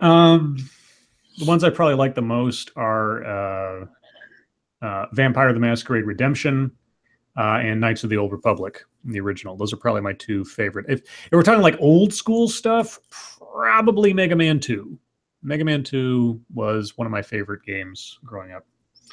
Uzi Q says, Scribe Light, there's a book called Mindhunter, written by one of the first FBI profilers who interviewed a bunch of serial killers. Is that what's his name? Robert Ressler or John? What was his name? I forget. I've heard of it. I haven't read it. Scribe Light, do you follow Rob Dyke? He covers serial murders and stuff. I do follow Rob Dyke. I also follow Kaylee Elise and Criminally Listed. I like those channels that deal with the unsolved murders and mysteries and creepy stuff. Terry Diamandis. Sorry, go ahead. Sorry, go ahead. Sylvanas asks SDA, why do you hate me? What? Sylvanas is asking you, SDA, why do you hate me? Why? I'm confused. Well, I don't know. That's the question. I wasn't aware that I did. Terry Diamandis says, Scribe Light, redemption over Bloodlines. Sentimental value. Not that it's a better game. You don't like Bloodlines, right? Didn't Bloodlines change a bunch of stuff? I feel like that's what I've picked up since. No, Bloodlines was a relatively accurate depiction of a lot of the Vampire the Masquerade lore. It actually extended on it a bit. I mean, it had to make some concessions for the sake of gameplay, but it was probably a better Vampire the Masquerade storyline, and it was a better game. But Redemption just has a sentimental place in my heart for it being the first vampire game I ever played, and really sort of setting the tone in a lot of ways for some of the roleplay I did. John Douglas. Yeah, John Douglas was the other FBI profiler. I have a thing from a conversation starter. What was the last book you read? The last. Oh, well, the last book I read is the book I'm reading right now because I'm almost done with it, so it's practically the last book I read. It's called the Vampire Rapist. It's a true crime story about a guy named John Crutchley who, yeah, he was a creepy guy who kidnapped people and drank their blood and then killed them, except for the one lady that finally got away from him and kind of revealed who he was to the world. It was a very disturbing story so far. Yeah, I'm still listening to Prince of Fools by Mark Lawrence. It's still pretty good. It's actually, I'm like getting to the point where I'm like, this could be about, because I'm listening to it on audiobook and it's 14 hours. It's a 14-hour audiobook. And I'm like, this could be about 2 hours shorter, to be honest, but it's okay. Todd Packer asks, Scribe, who is your favorite cannibal serial killer besides Dahmer? Ted Bundy. It's suspected, not necessarily confirmed, that he did do some yucky stuff. But anyway. Jesse just asked, Scribbles, did you watch Unsolved Mysteries? I certainly did. Robert Stack all the way. As soon as it stopped being him, actually, when I stopped watching TV, I kind of went by the wayside. Skeptok says, what single thing in the world do you actually love unreservedly? That's to both of us. What? What single thing in the world do you actually love unreservedly? What do you love without shame? Like, what's something that you love in the world? I like a lot of things. It's kind of hard to narrow that down. Lipstick. I really like Frozen. I really love The Lion King, Wicked, Phantom. You know what? What? My Periwinkle Uggs. There you go. Them. Periwinkle Uggs. I like being warm and comfy in bed. Just being warm and comfy in bed. Not too warm, I love not Jinx. Too cold. Yeah, Jinx got too big for his harness, so we got him a new one today, and it's super cute. He's like 30 pounds now. I can still pick him up. They grow fast. I know, but the vet doesn't think he'll top 35, but we don't know yet. Adam R says, Scribe, could you say the closing to Unsolved Mysteries? Oh God. I forget what it is now, honestly. Now that you asked me that, I'm suddenly blanked. I don't remember. It's from Cody Fry. What's your least favorite work by your favorite author? There's no author for me that I like enough stuff that they've written that I'm like, yes, this is my favorite author, so I can't really answer that question. God, you know what? It was probably Michael Crichton's Timeline. Timeline was a joke. I didn't like the book at all. Yeah, I guess that'd probably be it. I mean, I like SDA. There's not one author I read everything of per se, so it's hard to tell. And maybe Harry Turtledove's. God, what was it? How Few Remain. I mean, it was another one of his alternate history books, and I tried to get into it. I just couldn't. It just didn't work. So maybe those two. Scribe ever read Clive Cussler? A long time ago, but not with any regularity that I could make a comment on his work otherwise. Jesse just says, Jinx is your baby, SDA. Oh, no, he is. I love him so much. He's like learning to bow, like slowly but surely. Chris Jones says, I wonder who can get to 2K first, Sweebo or Scribe. Well, let's see, where am I at right now? I am at 1997. 3 more people need to subscribe, and I'll be up there. Subscribe. Alex Demianchik says, Floyd Mayweather or Conor McGregor? Unless Conor McGregor really lucks out, Mayweather's going to wipe the floor with him. Mayweather has way more boxing experience, straight boxing experience, than Conor McGregor does. Thought on the remake of It trailers so far? Thank you, Cryptic. I haven't seen the original It, but the remake trailers look fucking creepy. They show quite a lot in the trailers. I appreciate that they are, making kids sound and seemingly act like kids do, like in the old Goonies movies and other such things where kids were the the protagonists and such. I'm not sure how scary it will be. Like I said, remakes of things. I mean, if you watch the original TV movie, yeah, it's a TV movie and there's some cheese to it. But even that, I watched it recently, like in the last couple of years, and it was still creepy because Tim Curry was fucking scary. I mean, he was just fucking creepy as that clown. Would you see that in theaters? Hold on. Monkey Dick, Jim Jones movies, and hit that like button if you haven't already. Did you see that in theaters? No, it's a TV movie.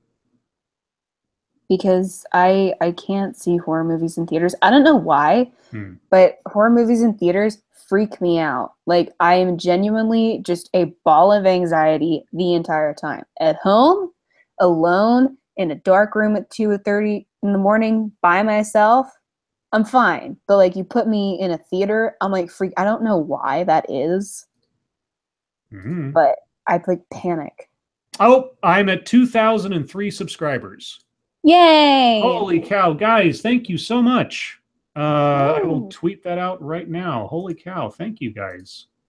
That is kind of a milestone. It's 2,000 plus subs. Wow! So now I got to do something. I got to do something special for that. I'm not quite sure what.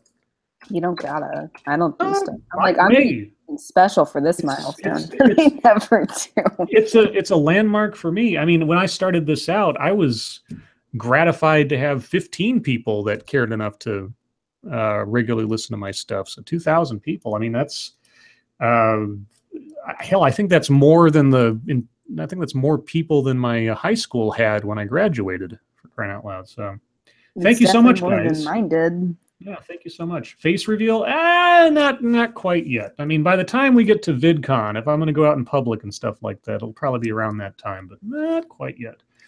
I'll have to do something special for that, but thank you guys. Now, here's the other thing too, though. Go sub to Weibo, because if Weibo's just near to 2,000, then it's only fair because, you know, gender equality and all. So yeah. If you're not already subscribed to Weibo, go to Weibo's channel and subscribe. We'll see if we can get her to 2,000. She makes good content. Yeah, if we can get her to 2,000 on this same stream that I went to 2,000, I think that'd be great. That'd be so cute. Let's see. Weibo says she's around 1,700. Sorry. Oh, really? I thought it was closer than that. Well, sub anyway. I don't know. Or tell your friends, share her stuff. And here's another thing I wanted to bring up real quick. And this is just a note in general, both counting for me and Monkey and SD and everybody else. Because of the way YouTube is handling people that make content like we do right now, the algorithm's no longer our friend. The only way, our audience is our greatest asset at this stage of the game. Not that they wouldn't otherwise, but it's not just a matter of just the big numbers you have on your subscriber count.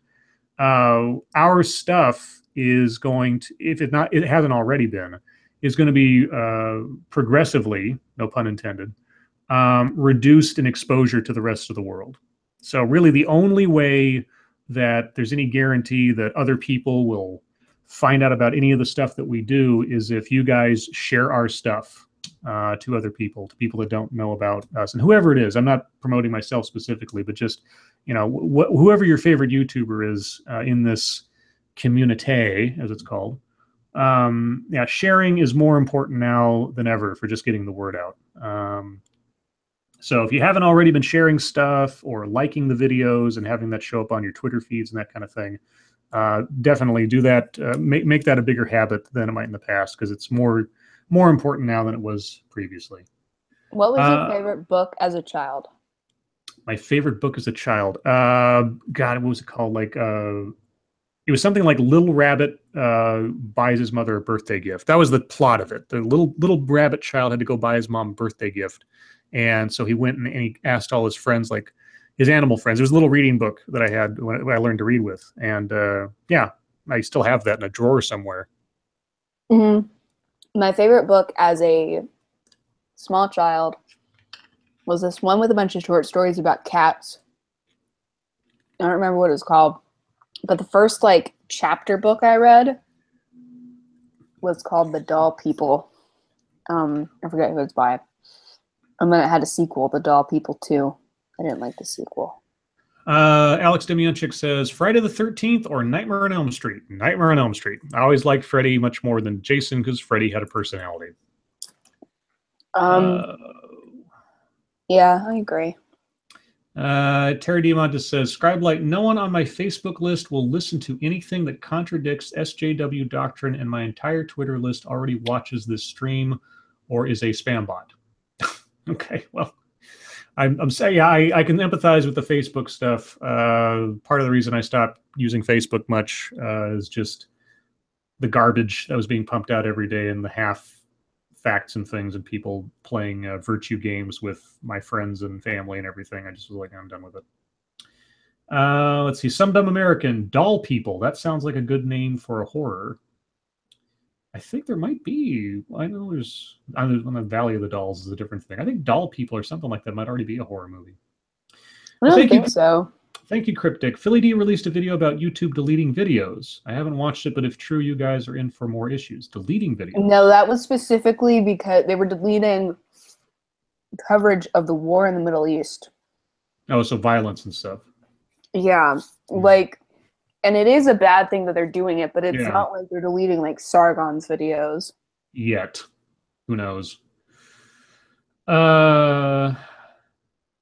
Let's see. Dolls was scary. People turned into dolls, yes. Or there's Anthony Hopkins' old movie called Magic, where the villain is a ventriloquist dummy. But of course, it's not necessarily supernatural in nature, depending on how you look at it. I just want to say real quick, sorry, I had to mute myself for a second, that I really don't think that they're going to start deleting our videos.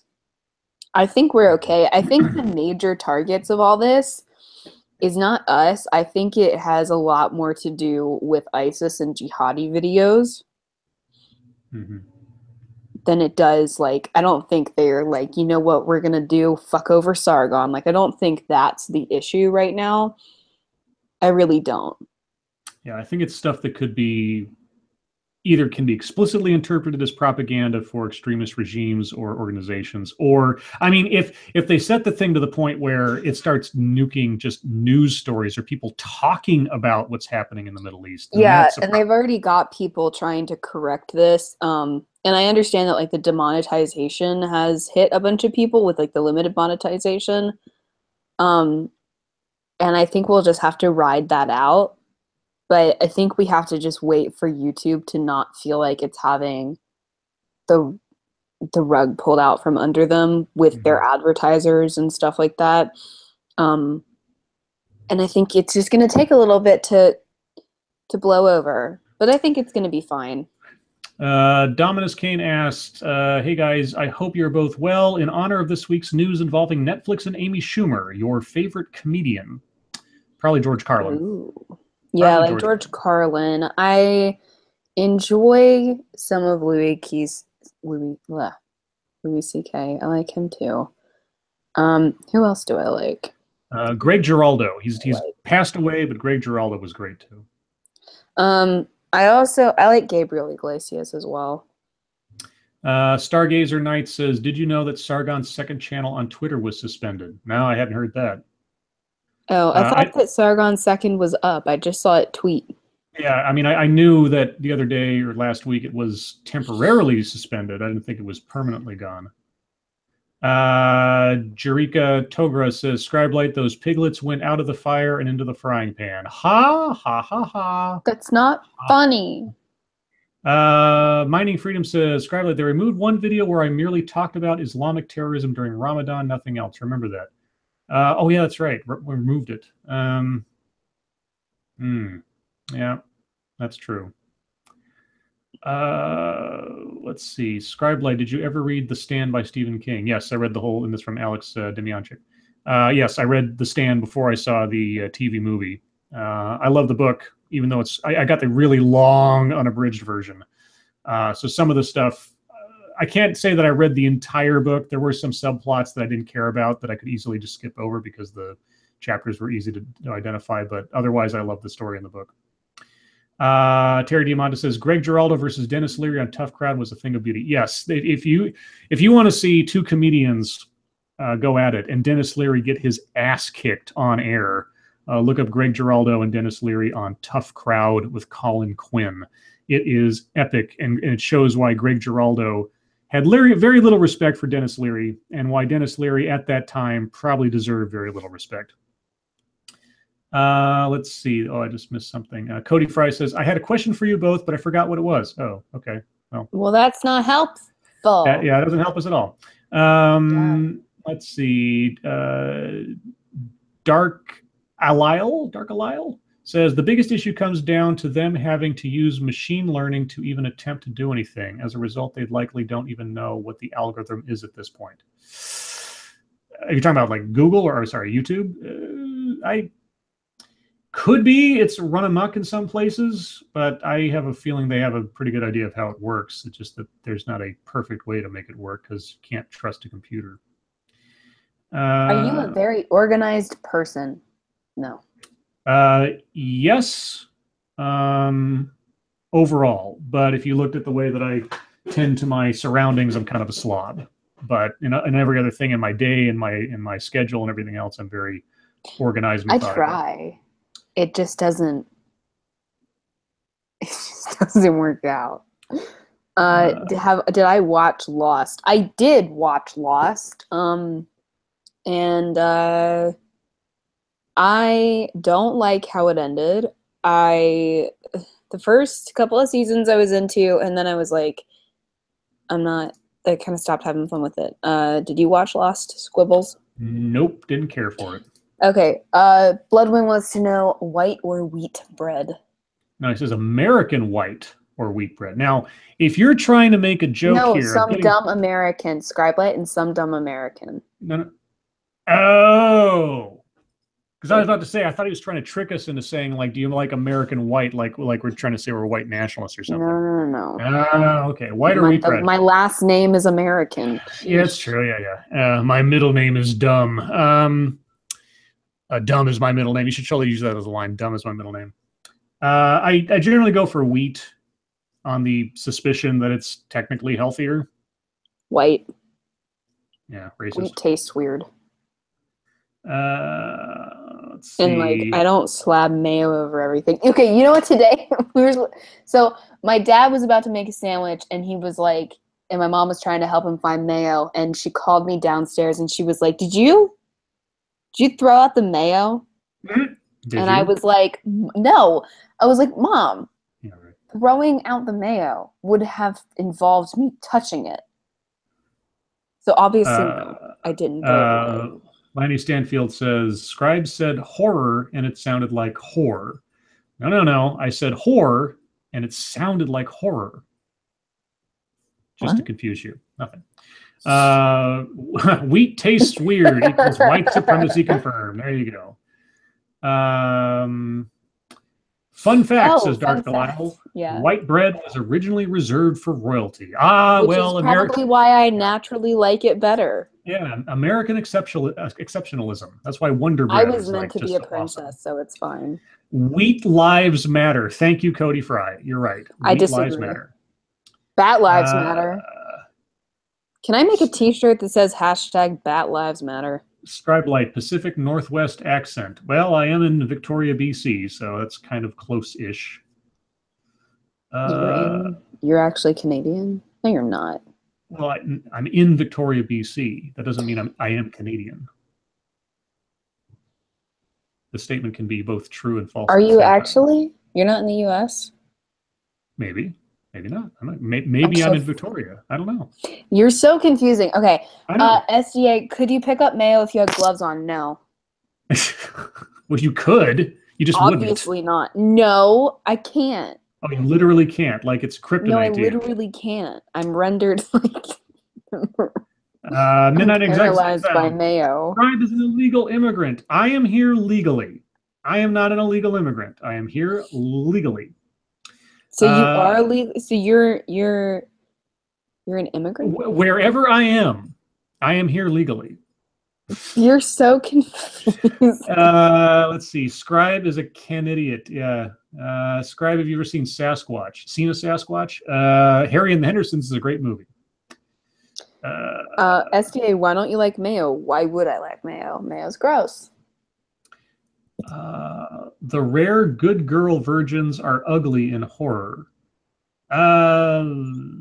Well, What? in horror movies, the virgin savior girl is usually pretty hot, you know. Scribe Light, have you ever seen the movie White Dog? No. I saw Black Dog with Meatloaf and Patrick Swayze. Meatloaf. Meatloaf. I don't want to talk about that. Todd Packer says, put SDA in a circle of mayo and trap her like a demon with salt. Yeah, pretty much. No, don't do that. I want some fan art of that. No, please. Yeah, give me some fan art. Give me some fan art of SDA standing inside of a circle of white gooey stuff. Weebo Jones says, how would they have said red hair in the Middle Ages circa the publishing of the Malus Maleficarum? They would have said demon seed, probably. Some dumb American, mayo, onions, or bugs. No, stop. Why? Okay, why are you psychologically torturing her? 5-minute warning, guys. We got 5 minutes. Do you have any questions or anything else? Do we have any programming notes tomorrow night? We are on conceivably Monkey. Yeah. I have my page. The August Patreon stream is going to be happening tomorrow night at 7:30 on my second channel. 7:30 Eastern time. Yeah. Do I like ranch dressing? Duh. Monkey and I will be doing tentatively. Again, I don't know how bad off Monkey is right now because he, from everything I understand, karma, yo. He screwed himself up last night.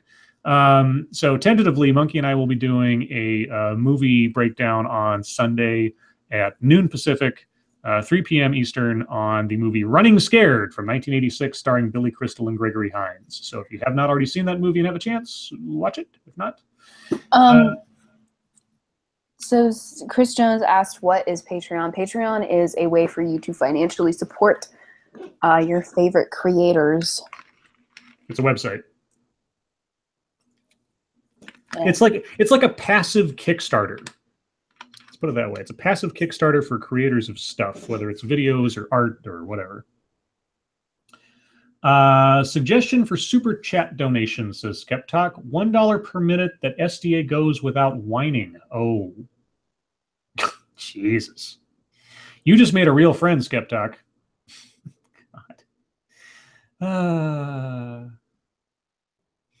Let's see. I bet Monkey is turning into a vampire as we speak. We can only hope, because then maybe all of his pain would heal itself. He just has to drink the blood of virgins, which I'm... Virgin midgets for him, probably. Yeah, Skeptalk. That wasn't very nice. Let's see. Is SDA gone? No, she's still here. No. Skeptalk says, I love SDA, just kidding. I don't know. I don't know. Okay, 3 minutes left, guys. SDA is on the way to his house with a knife, says Chris Jones. Yeah. Is Skeptalk a guy? I don't know. I don't assume gender because I'm... Why do you guys... I don't know why you guys think that I'm like a murderous, horrible human being. Dead babies. I don't know. I can't imagine. Scribe Light, have you seen any of the Warhol horror films, says Irate Prostate. I have not. I think I've seen clips of them. I haven't actually seen the whole thing. I think someone was playing. No, can we seriously stop with the mayo and onions? Like, it really grosses, like, it genuinely grosses me out. If you don't read it or don't say anything about it, it probably won't happen. Alex Demianchik, Scribe Light, which Indiana Jones movie is your favorite? Probably Last Crusade. The dynamic between Harrison Ford and Sean Connery, and that whole story was just great. But I mean, just a hair's breadth above Lost Ark. Just a hair's breadth above Lost Ark. Let's see. Can you please bop Minding Freedom? Do you want me to hit the German? Yeah. Well, wait, don't you? No, you don't. Oh, yeah, you don't. That's right. He's an administrator too. No. Please. Oh, okay, fine. Sorry, Minding. You were being rude. So there, he's in timeout. Thanks. Okay, let's see. So SDA finds speech violent. She doesn't like bugs and stuff. I don't know. I didn't say it was violent. Scribe, how many pets do I have? There's several dust bunnies underneath my couch. Otherwise, my apartment building doesn't allow pets, so I don't have any pets. If I did have pets, I'd probably have cats because I'm a cat person. Badger lives matter. Yes, Cody Fry, they do. He's not dead. Yeah, well, he's in the fucking corner. Yeah, I didn't know. You know. All right. Well, we are at the top of the hour. Guys, thank you so much for hanging out with us. Apologies for the lack of guests tonight, but technical difficulties, and we're going to have clashing on as soon as possible, as soon as he gets things squared away. Sorry. Todd Packer said the German is gone. You Jews can come out now. Oh, Jesus. So clashing, if you're listening, thank you so much for making the attempt and all the effort you went to make it tonight. Hope you get your technical stuff figured out. Again, we'll have you on soon. Chat, thank you so much for coming out tonight. Moderators, thank you for your watching the chat for us tonight. Even Minding Freedom, who probably now hates me. Monkey, if you're listening or listen to this later, please get better. We miss you already. And SDA, as always, thank you for joining me. Guys will be on conceivably Monkey's channel tomorrow night, granted that he's feeling up to it. Please follow us on Twitter if you haven't already to get a notification on where we will be regardless of the night. And yeah, and thanks everyone for putting me over the top to 2,000 and above. I really appreciate that. And I'll figure out something to do soon to express my gratitude. In any case, we will see you tomorrow night, guys. Thank you so much, and night-night. Bye, guys. Bye.